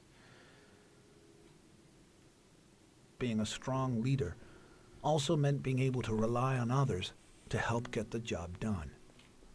That included fellow soldiers who had vastly different strengths and weaknesses than his own. And so this exercise is over. The umpire's pencil makes a final note to the paperwork atop the clipboard. Mission draw. Finish the field problem on turn 3 according to the referee. Men draw. Referees determined to casualties were acceptable below 20%. Slow development of the attack. Notable losses, the field umpire says, and the next exercise will not be so easy. You share a knowing look with Sergeant Bennett. Move on to the next exercise. Mentally consider the last exercise. Alright, we'll do that, I guess. Oh, it's the same thing. An assault has many components. Find the enemy, fix their squad in place with fire superiority, flank their position, and finish their squad with a bayonet assault. If we can do all that, the Germans will be sauerkraut for sure. Okay, so I think I just took an extra turn. I should have moved the squad forward immediately to find the enemy. Then I could have opened fire on them immediately. I think I just delayed by a turn, and that threw the whole thing off. I think. I'm not sure. I feel like I didn't have to do things in that order. Enough rumination. Time to move on. Your men gather up, all 3 squads. This is my platoon. Yeah, we want to personalize our platoon, definitely. Right-click the portrait to open it up. To personalize your own officer, first right-click your leader portrait. Then click on the edit button. Ah, so now we can change... Okay, good. Now we can change his name and stuff. You can change your name, portrait, or the platoon's insignia. Then when you click on another officer's, you can also change their platoon's insignia, but not their name or portrait. Squad names can be changed. Current mindsets and details are also displayed. Okay. The schedule is tight while there is still daylight. The next exercise is waiting. Okay, so let's aid the men. We can change the name. This is Captain Lamb. So first platoon, unnamed. We can edit this. How do we edit it? Right click. Here we go. Mindsets. All mindsets inactive. Activation of a mindset for gameplay requires strength greater than or equal to 3. Sepia indicates inactive. Alright, let's edit. Change the portrait. Oh, that guy looks awesome.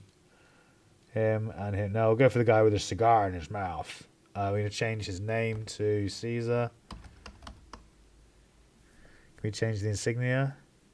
There we go. Pick lieutenant's insignia. We'll go with that. That seems pretty cool. It's close to being Roman as well. Yeah, save edit. Lieutenant Caesar. Yeah, all done. Exit. Good.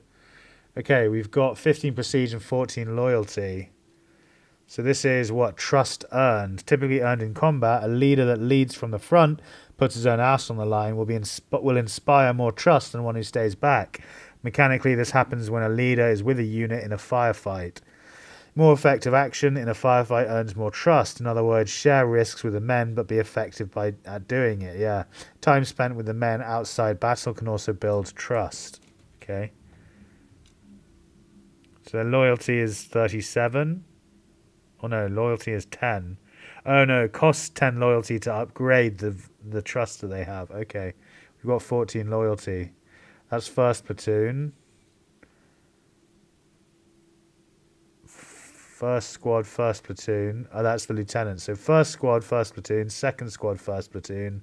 Third squad, first platoon. Gotcha. And then the same for these. Okay. What do we want to spend prestige on? I guess we want to spend prestige on... these guys are 1-star. Experience improves the unit's fire.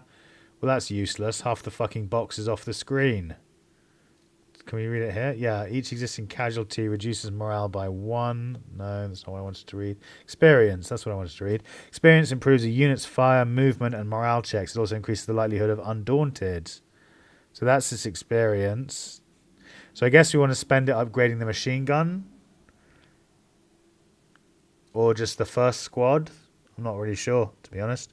So L2 and P2. 2 loyalty and 2 prestige to increase the experience. Let's do that. And then again. And again. Let's get them up to first level of... Yeah, there we go. And then these guys, same again. Let's try and get them up to That's all we can do. 81 XP. We're going to try and promote all of our platoon, basically, if we can. So, yeah, we'll leave it at that. Done. Continue our journey. Oh, wait, what's this? We've got loads of posters and things. Service Club, Camp Pickett. VA?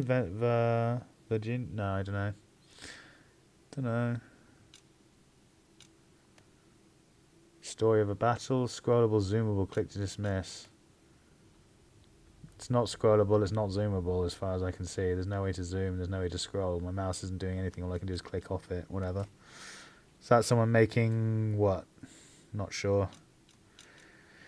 Private Joe Louis says, we're going to do our part and we'll win because we're on God's side. It's such fucking propaganda, it's ridiculous.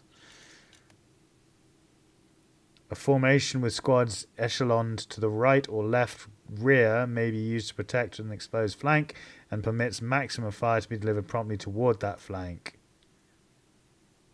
Okay. Alright, let's continue with our journey.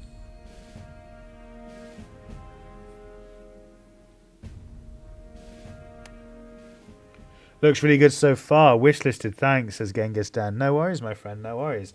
I'm enjoying it. It's just a bit... I don't know what the word is.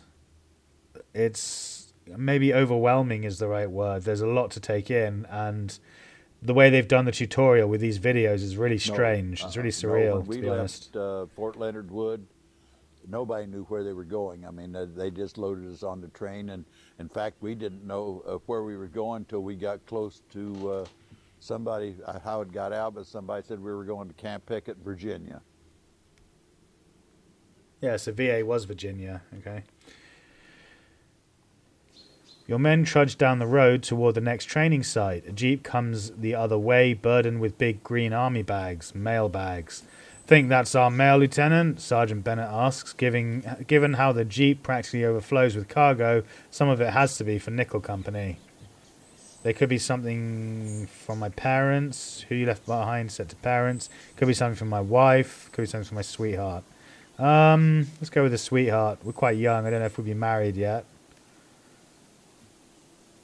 Everyone has someone waiting at home, and your someone writes often. The men are certainly distracted by the possibility of their own letters too.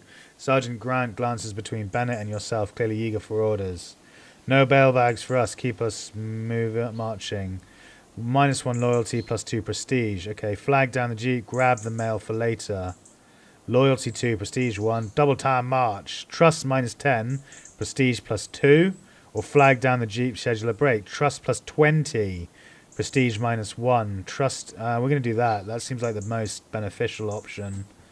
The most net gain is 20 trust and only -1 prestige. Yeah, let's do that. You have Bennett flagged down the jeep, and your imposing sergeant does precisely that by standing in the middle of the road and daring the driver to run him down. A brisk discussion results in the transfer of an army sack filled with letters. And since regular rest breaks are a part of marches, there is one of those coming up. Now the men will have something to do other than tend their toes. I bet my Sally didn't write. She doesn't much like how the army deals with her letters, Private Morris says to the lanky soldier marching beside him. Could be worse, Private Patterson remarks, briefly glancing down at the slightly more rotund Morris. The army could try to read her writing. Give a little laugh. Show the men you understand. Even chance of +5 trust. Okay. Have Sergeant Bennett quiet the men down. Low chance of +1 loyalty. Or commence a marching cadence. Refocus the men forcibly. Even chance of prestige. Let's go with the +5 trust. It's funny and true, although given the amount of amphibious training that is scheduled ahead, the margin of difference might be slimmer than your men might like. Alas, most of the men seem fixated on the improbability of a hot lunch. Soon enough, the field umpire, that same captain as before, steps over and signals for you to bring everyone to a halt. We're already at a halt. We're on a break and everyone's reading. What are you talking about, you idiot? This is integrated company command operations, the field umpire with the clipboard says. His uniform is somehow crisp despite the heat, right down to the black band of a field umpire neatly set about his sleeve. The good news is that the next exercise is ready. The bad news is that you, Lieutenant, are not. What do you mean? Wait for the twist. Yeah, let's wait for the twist. This will not be a repeat of the last exercise, though, the Field Empire says. Lieutenant Stern and Lieutenant Dearborn will be part of the Blue Force. You yourself will be acting as their captain. You will have limited time to consult with them. Limited time, sir? Sergeant Bennett asks in your stead. How limited? The Field Umpire taps his watch lightly and gestures towards a nearby rise. Use up preparation time. Low chance for far more preparation time. No, let's just hurry over the rise. Over the top of the rise, you find two lieutenants in the midst of conversation.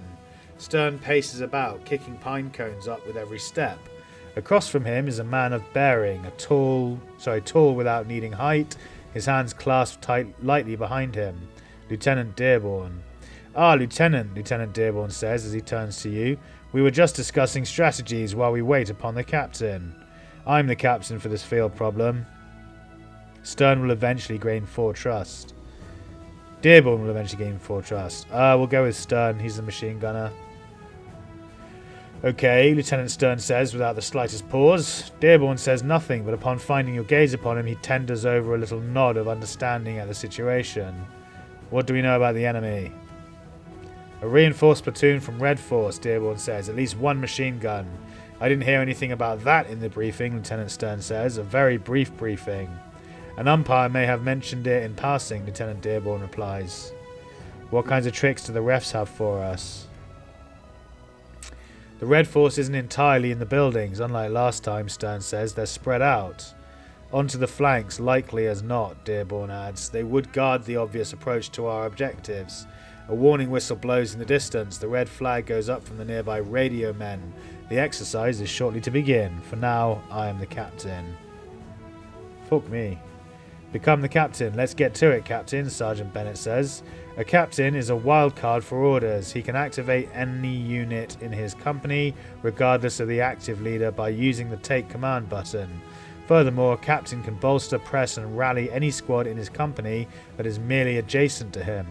In this scenario, we'll play on the map as Captain Lamb so that you can learn about the captain's role. Okay.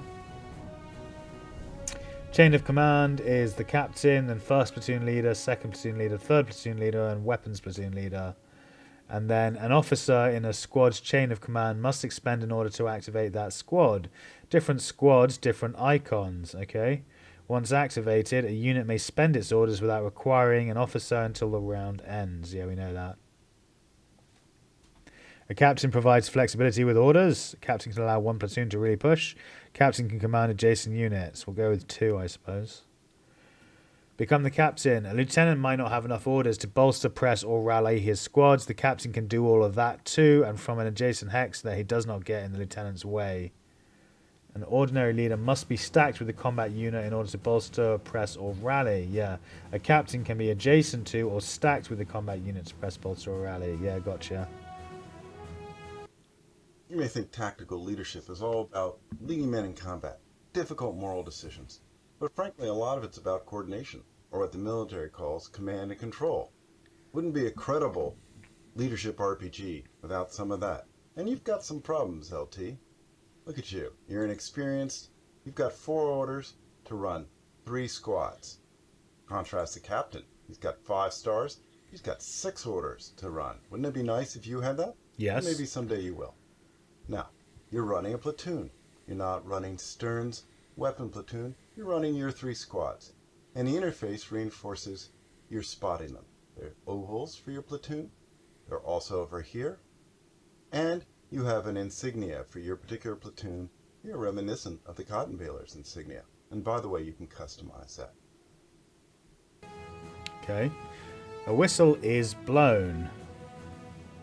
The exercise begins. The mission: finish the exercise before turn 4 and suffer no more than light casualties. We have to take both objectives. Orders. Forward. Select captain, rally button 3, rally adjacent unit. Unlike a regular leader, the captain can bolster, press, and rally their company squads when they're nearly adjacent. Yeah, I get that. Okay, select him, select rally, and rally these guys. No need, no suppression. What? Make up your mind. Okay, so rally them.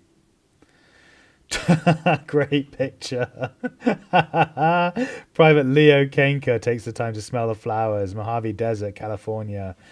That's a great fucking shot. Well played, Leo Kainka. That squad is getting their shit in gear, but we can press them to do more, Sergeant Bennett notes. Soldiering isn't about big desserts and beds of flowers.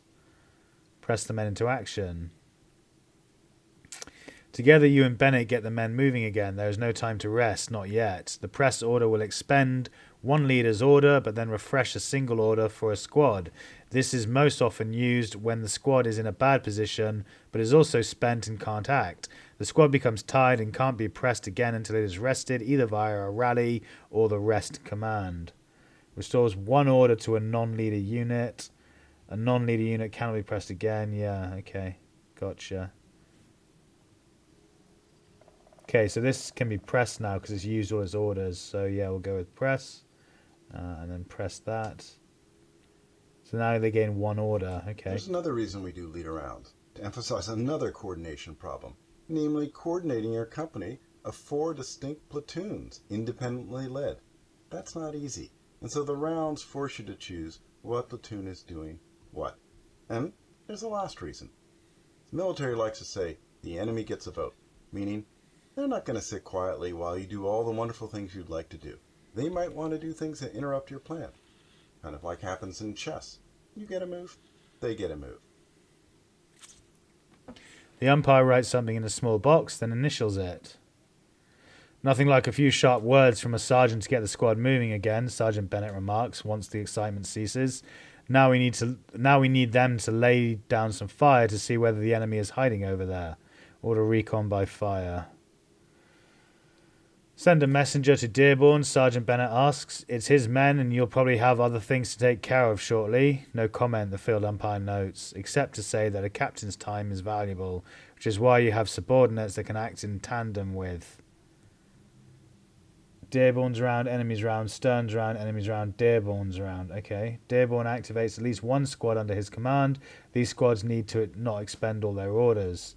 Stern activates at least one squad. Dearborn's squad may not spend orders unless the captain uses take command. This would cost the captain an order. Okay. Dearborn's squads may activate without needing the captain to take command. If one of Dearborn's squads has previously been activated, it may expend its orders without requiring an officer to spend order to activate it. Coordination between platoons in an essential component of burden of command. Your captain is vital to success. This will make more sense and give you less of a headache as you play.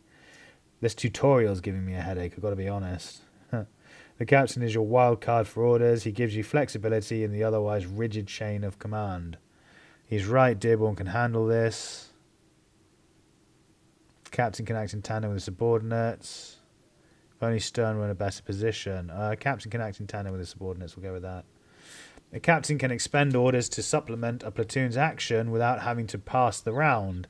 That means the enemy will not have a chance to act for a while longer at least. Click to access our Wikipedia for hints. Yeah, whatever. Select the squad, click recon by fire, fire on the hex. If an enemy is hidden in the hex, there is a chance they will fire back and be revealed. As usual, shooting with a rifle squad will consume up 2 orders.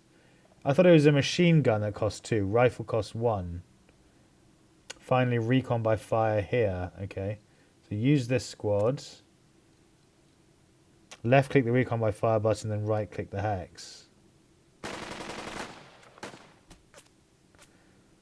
There they are, Sergeant Bennett calls out, and they're dug in like a dog on Monday. Time for mortars. Nearby, the field umpire makes a note on his clipboard. Time for some mortars.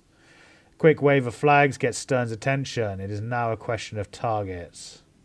The ref want 2 objectives taken, and they want casualties to be light. These are both buttons. Click them. Okay. This particular training scenario only has 2 objectives. Taking both should give you a major victory. The 2 objectives are marked on your map. Certainly the refs will tell you when you have officially seized them and if the enemy has taken them back. They will also tell you if you have inflicted the necessary casualties on the enemy or captured destroyed key battle units. Those clipboards are good for something after all. You start here for now. Current major defeat. Okay. Capture at least 1 objective. Capture at least 2 objectives for a draw. Capture at least 2 objectives. Get most VPs. Don't know what that is. Don't know what VPs are. Victory points, maybe? Major victory. Capture at least 2 objectives. Get most VPs. So far 0 versus enemy 20. It must be victory points, right? Done. Enemy kills between 1 and 999,999. As objectives are completed, this status will improve. Objectives, specific locations, key victory point locations, enemy casualties, and even story-based events may comprise possible victory conditions, but usually it is centered around objectives. If no one is in possession, things get a little tricky, at least until someone puts up the proper flag. Arrows show objective control. A hollow arrow means uncontrolled. If present, rec means required hex for certain victory conditions. You can zoom and scroll. Okay. Neutral objectives are held by no one. If you are wondering if an enemy unit is already in there, the answer would be no. Okay. Casualties are inevitable. Even in peacetime, there are losses from heat stroke, vehicular wrecks, and sometimes a poor recruit will just drop dead when their heart gives out because of some unforeseen medical condition. But regardless of the source, the more casualties a unit suffers, the worse it will be as a fighting unit. As casualties increase, the men's victory condition will progress towards defeat. Friendly casualties between 39 and 100%. Okay, friendly casualties between 29 and 39%. Draw or minor victory. Friendly casualties between 9 and 19%. Unless you begin the game with heavy casualties from a previous scenario or have a lot of auxiliary units, the number of casualties you must sustain in order to drop a victory condition level for the men usually remains the same. Interesting. But right now the men are fresh and the objectives have not yet been taken. Time to command. Press the button to close things back up and return to the game. You can open the victory conditions screen at any time to see what you need to accomplish. If you are ever wondering if a particular is worth dying for, this may help you decide. Okay. View victory conditions. They're down here. Click to view the scenario victory conditions. Okay. Arrows show objective control. A hollow arrow means uncontrolled. If present, rec means required hex for certain victory conditions. Okay. You can zoom and scroll. Click mission button to exit. Hide VC lists. Show VC lists. Okay. Yeah, cool. Use the captain. 2, 3. Left click the support mortar button and right click the hex. Yeah, so we're going to use the 105mm. Okay, I guess we'll use that. And right click on these fuckers. Powers this hex with mortar. I guess we'll do that.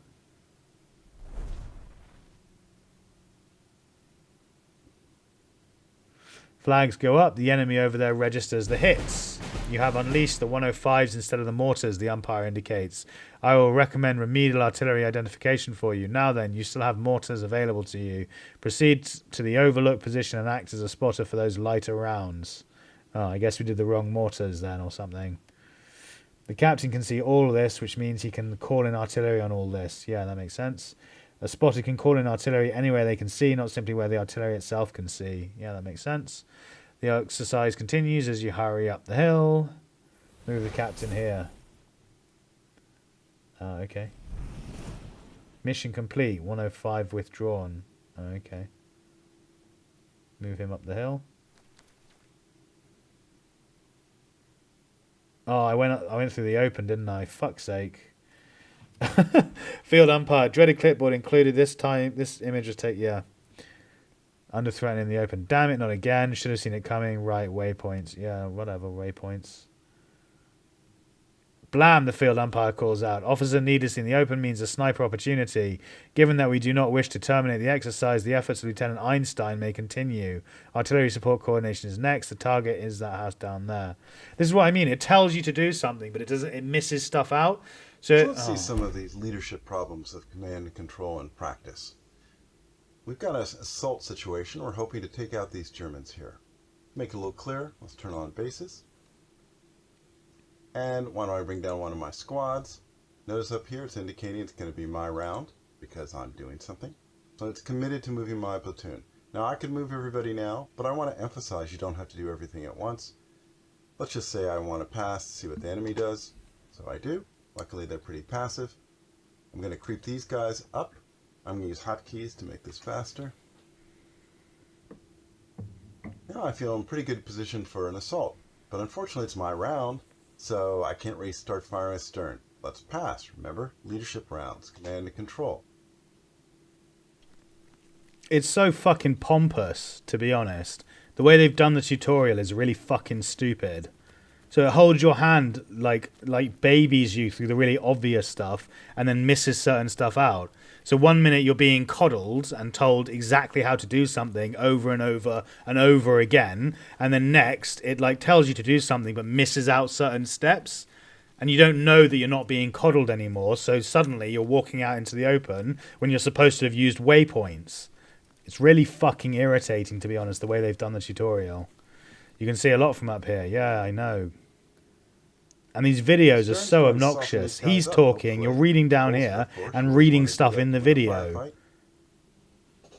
It's like completely overwhelming. You can't do like 3 things at once and take in all the information. That was nice. Got them red right away. Let's just do one more to be careful. Though when they're red, you're usually in pretty good shape for an assault. But why not? I can see a lot of people just despising this game right from the start.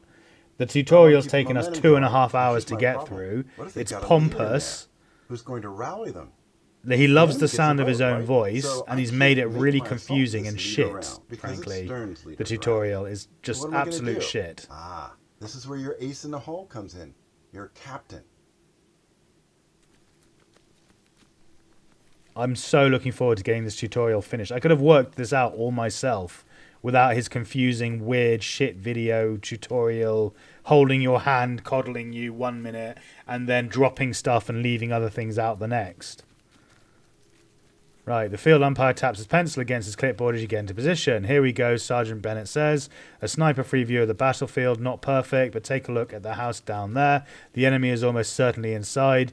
We could ring their bell with some artillery. Let's bring the thunder. The US Army is going to use a lot of artillery. And here comes some of it. I can see the reviews on this being mostly negative right from the start, to be honest. Like, 2.5 hour long tutorial just to explain the very basic, obvious stuff that most people understand from playing games like this for ages. And then, yeah, pompous, over-explained, loves the sound of his own voice developer, rambling on about shit in long-winded, confusing and disorienting videos, quite frankly. Yes, we want the water. We will barrage this. No, we'll barrage this. No, this one. Whatever. Let's just do that one.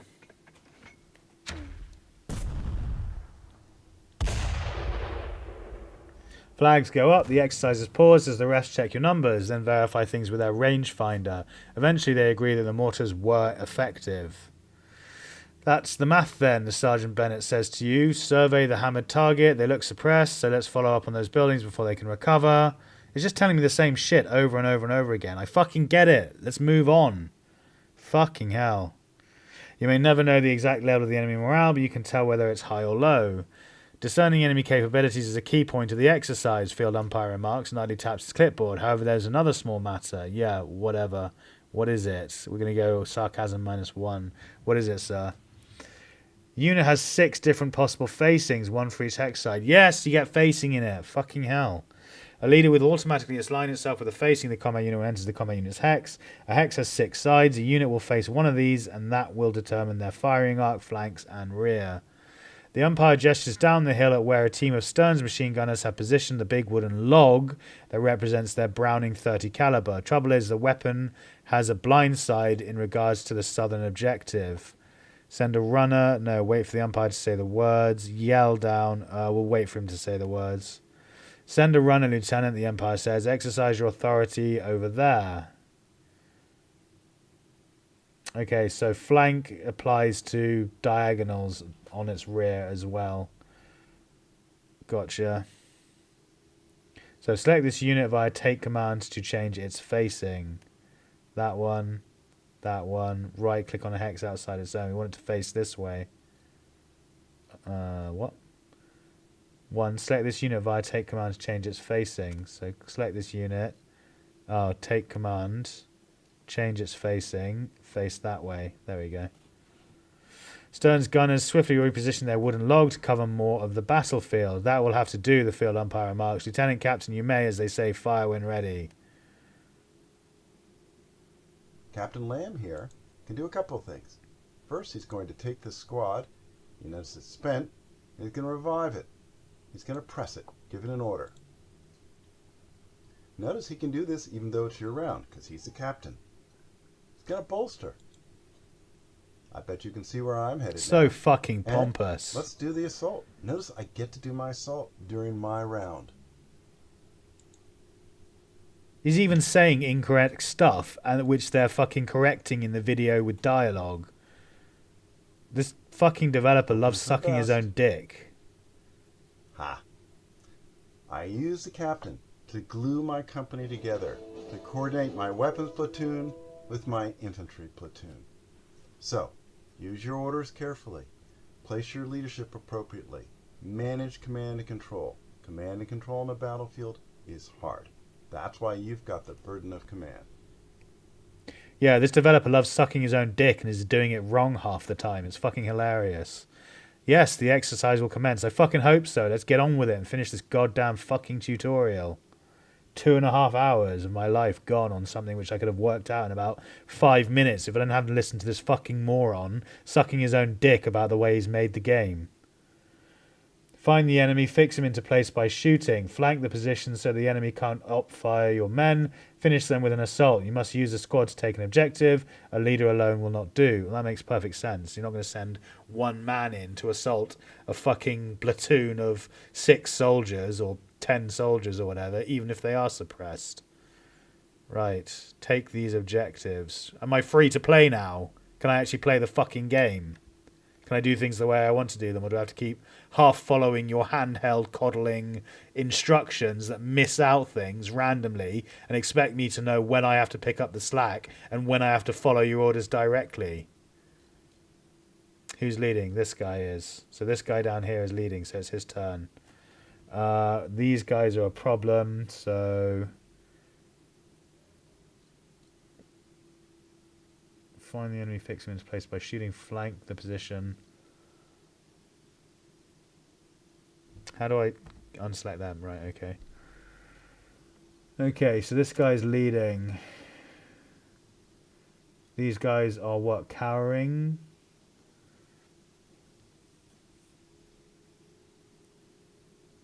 So we need to assault these guys to get rid of them, basically. These guys need to open fire to see if there's infantry in there. This guy has 3, so he can bolster them. That will then allow them to open fire on there. These guys need to be bolstered, and they can then open fire on them. And then maybe we can move in and suppress them. So you bolster... What do you mean out of... Oh, yeah, you can only bolster men that are in your... Okay, so bolster these guys. We shall soon break them. Remember, take command. Why are you telling me to take command? Because this guy has 1 point, so we can take command on these guys and open fire on them, I suppose. Because Lieutenant Stern will get his turn next, and he can use his orders to do these. So I think we'll take command on these guys. Take command. You... No. You... Take command on... No, I didn't mean to do that. I totally didn't mean to do that. For fuck's sake. How do you undo? Can you undo? There's no way to undo. That's really annoying. There's no way to undo either. That's really fucking stupid. Alright, so I wasted a move moving up there. These are bolstered, so yeah, open fire on them.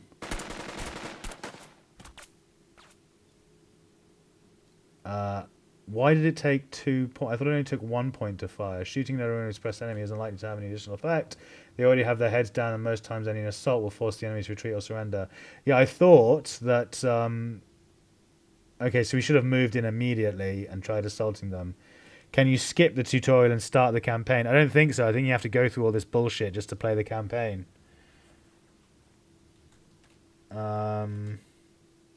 Yeah, so this isn't good. Now we have to end the turn. So end the turn and see what happens. Nearby rally. So he rallied someone. So it's now what? Who's leading? This guy's turn? Not fresh and spent together.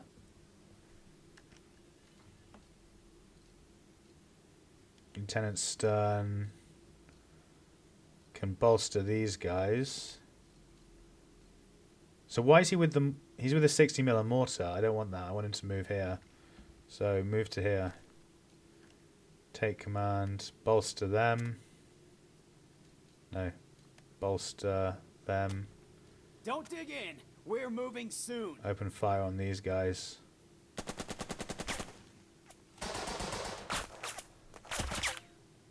What do you mean shooting an already suppressed enemy? Oh, were they suppressed by the... Yeah, they're heavily suppressed now. So now... Now the machine gun squad can assault, maybe? Expected versus you, win versus... They're not completely suppressed though, are they? I'm not sure. Cowering, assault. Let's try... We can't assault. Let's just open fire again, because we can't actually assault them. We got to assault to clear them out. You don't say. Let's end and just get everyone's fucking... Right. End the turn. Get everyone's... Hello, LT. Got this I idiot want to to talk listen to you to about again. one last nice aspect of your ace. Your captain. He can influence troops adjacent. Doesn't sound that powerful, but it turns out to be quite efficient. So I'm going to have him bolster, I'll use hotkeys here, this adjacent member of your platoon. You didn't have to pay. Let's bolster these guys. Still didn't have to pay. Notice the enhanced movement. And if you want to be sneaky, you can even take command of one of my, or I'd say one of your platoons. So fucking squads, pompous. and pay Everything their about initial this guy. activation for their move. That leaves you free to do whatever you might need to do. Assault, lead firefights, etc. You can also rally. Powerful. Yeah, powerful. Shut the fuck up and let me get on with the game. Fucking hell.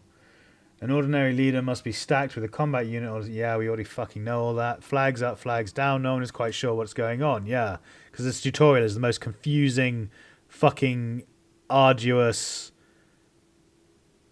trumped up mess of a fucking tutorial that I've ever seen. There is some yelling between the umpires about the bombardment, but it makes little sense. Finally, the umpires refer to a telephone switchboard they have set up, stenciled onto one side of the words failed radio. Look at that beast, Sergeant Bennett says. Hope we don't have to lug it overseas. Stern leads the weapons platoon. Dearborn has third platoon, but for this field problem, you are their captain. Your strategy is theirs. Both objectives need to be taken. Got a glance at the umpire's clipboard. Sergeant Bennett remarks quietly as the two of you watch the radio operators work.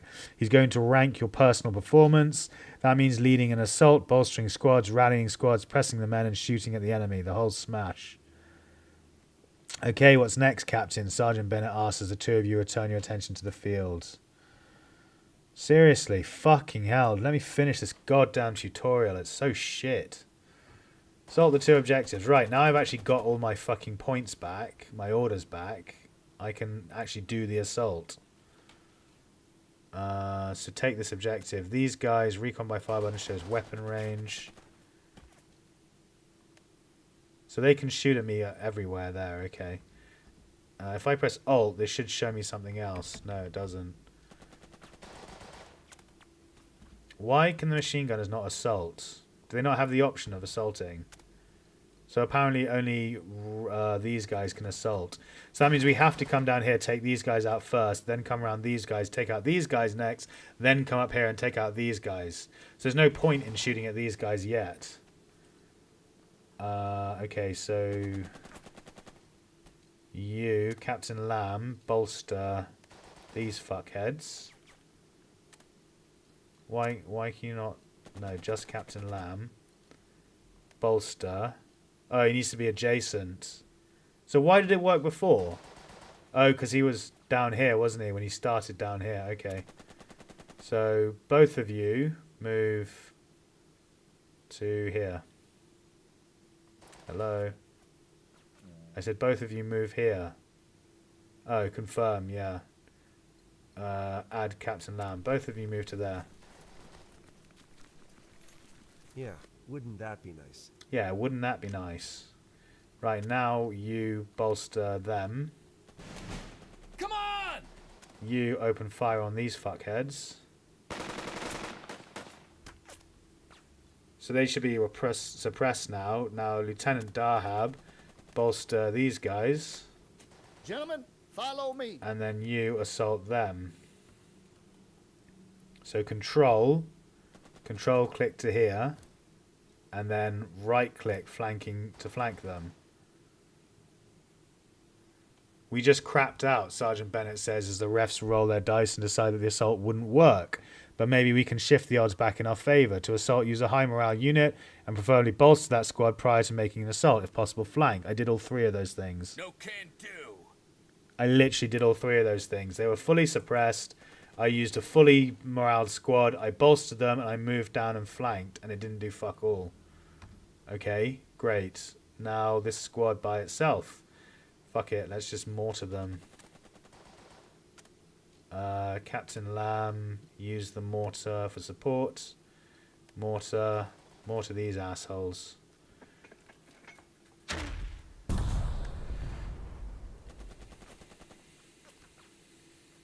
Right, now the squad by itself. Oh, they can't assault. Why can't they assault? Not fresh and spent together. What? Why are they inactive? They've got 2 orders still. Check who is leading this round. Oh. This guy's spent. But the squad should be able to move by itself. Because I've already given it an order. I've already bolstered it and told it to move down here. So the squad should be able to move by itself. Apparently it can't for some reason. So I don't know why. So let's just skip.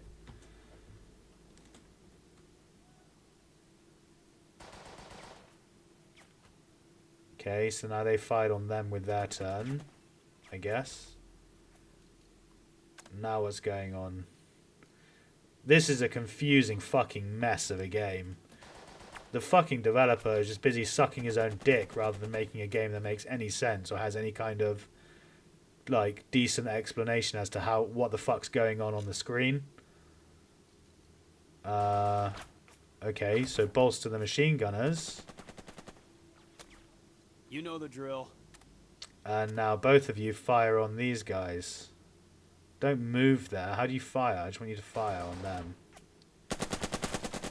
Fire! Fire! Yes, fire, fire! And again, do it again. Because we've got nothing else to do. Because all our riflemen did fucking nothing that round.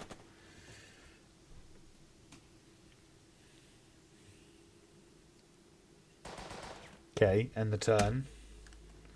Turns left 4.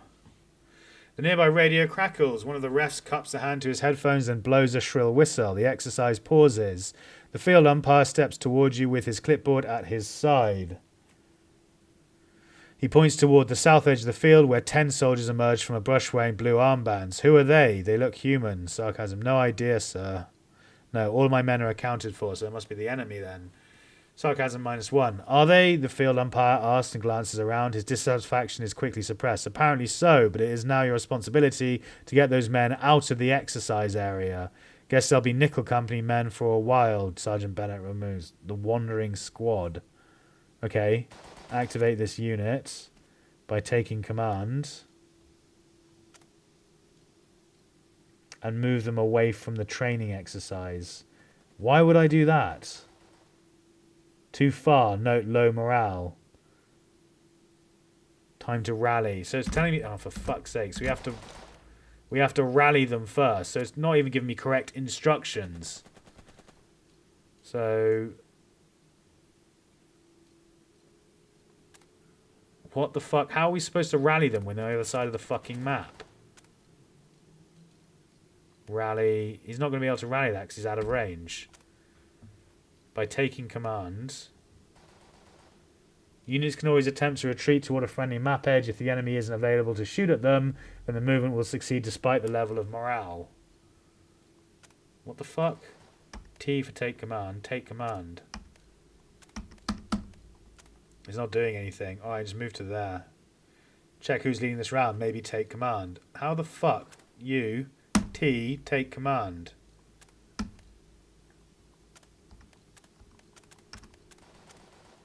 Okay, it's not letting me take command. I don't know what the fuck's going on anymore, but it's not letting me do anything.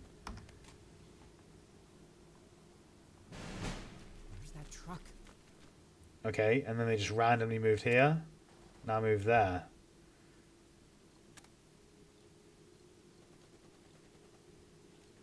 Can you assault them for me? Just fucking assault them, please. Yeah, they did it. They assaulted. Good. I'm just going to ignore the fucking tutorial and do what I want to do, basically. That made way more sense than retreating them forward in front of the enemy. Casualties of war. Flag goes up. Referee's whistle tweets. Casualties, Lieutenant. Sergeant Bennett tells you. At least that's how the umpires called it. But between you and me, they're just making stuff up. We should move on the objectives. Casualties inflict stress, and stress eats morale. Point for point. 7 losses means a 10 morale unit will function at the level of a 3 morale unit. Yeah, what the fuck ever. Seriously, what the fuck is going on in this game? Right, okay, we need to suppress these guys. So you... No, just the fucking captain. Move here. Cancel. Let's move through the fucking woods. Yeah, control. Hello. Control. There. And there. Now move. It doesn't fucking work. Pressing control means they don't actually listen to your fucking orders. So the fucking waypoint doesn't work. The waypoint thing doesn't work. Just Captain Lamb. Okay, there we go. Now it works. Good. Right, now you, Captain Lamb, fucking bolster this fucker. Did that work? Bolster. Alright, bolster them as well. Fuck it, I don't know what's fucking going on. You open fire on them.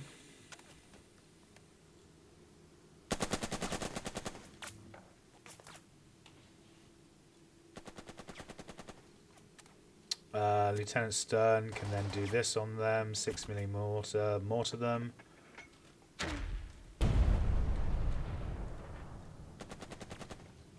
Now you... Lieutenant Stern is leading the round. Lieutenant Dearborn is what? So Lieutenant Stern's leading the round, so you can't do anything else. So you both fire on them again. Just to make sure they're thoroughly suppressed. Right, end the round. Now this guy can lead. So you bolster... Oops. You bolster these fuckheads. And now all of you fucking charge and assault them. Yeah, assault them. Charge through the open ground, men! We have them now. Okay.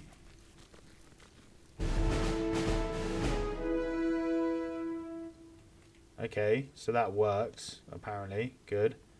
Now you can move to there. That's one order from him, and now he's got no more orders, right? Yeah. This squad can move. Where are they facing? They're facing that way, so this squad can move to here. So they're flanking them, or getting ready to flank them. This squad can't move, right? Because, yeah, we don't have any orders left. Genghis Khan, this tutorial is as long as World War II itself. Yeah, and twice as fucking arduous. It's ridiculous. Right, end the fucking turn. The field umpire checks his watch and taps his pencil against his clipboard absently. They want to cut things short, Lieutenant, Sergeant Bennett says to you, wiping the sweat from his brow. I just know it. Major mission victory no longer possible. Cutting things short, why? They set the rules, we must abide. I'm just going to nod, whatever. The umpires set the rules. If they want to cut the exercise short, then that's what they'll do. That the why of it doesn't really enter you into the part of things. Beside you, Sergeant Bennett waits for your orders. Can we just finish this fucking tutorial? Right, Captain Lamb. Actually, no, these guys are already suppressed, so fuck it. You take the... You move to there. Oh, there's fucking soldiers here. Cool. Well, who the fuck cares? Let's ignore them for the moment. Bolster these fuckheads. Gentlemen, And ready then both of you come through here. Control and... sorry, F. Control there. I didn't tell you to fire, for fuck's sake. I pressed F, you fucking retards. F is the assault, right? Oh no, F is fire. Whoops, I should have pressed K. Okay, fair enough. That's me being wrong. Well, fuck it. Now we have to end the turn. Because he's got no more...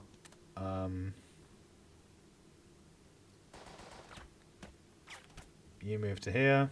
I don't care if you get shot at, frankly. Then move to here. Bolster them. And then both of you, I should have pressed K, not F. That was my mistake. Come and assault. Just finish this fucking tutorial and get it over and done with. It's so fucking pretentious and pompous and trumped up and long-winded and fucking shit. Flags go up. Whistles blow. What the hell, Sergeant Bennett asks. Your guess is as bad as mine. Sigh and wait. Yeah, sigh and wait. That's all we've done this fucking game so far. Enemy bombardment, the field umpire indicates, and then writes something on the portion of his clipboard. Late as usual, it will be heavy enough to mark the end of this exercise and the beginning of the review. Thank fuck for that. Okay, so we got the major victory for very light casualties. We only got a minor victory on the mission because I goofed around and misclicked and got mistakes. Right, I'm done for the moment, guys. I'm so fucking done. 3 hours later, we may have finished the tutorial. I'm not even sure if we have or haven't because this is such a pompous, ridiculous, piss-poor UI training / tutorial system that I have no idea how far into the game or not we are. And it's been nearly 3 hours. Fucking hell, this is just an absolute joke. It's such a disappointment because I was looking forward to this game for fucking ages. And it's basically a steaming mess of a shit confusing tutorial. Just like a blowhard abomination of storytelling and UI interaction and the developer chiming in every now and then to suck his own dick and go on about how cleverly they've made the game and how it's difficult to understand.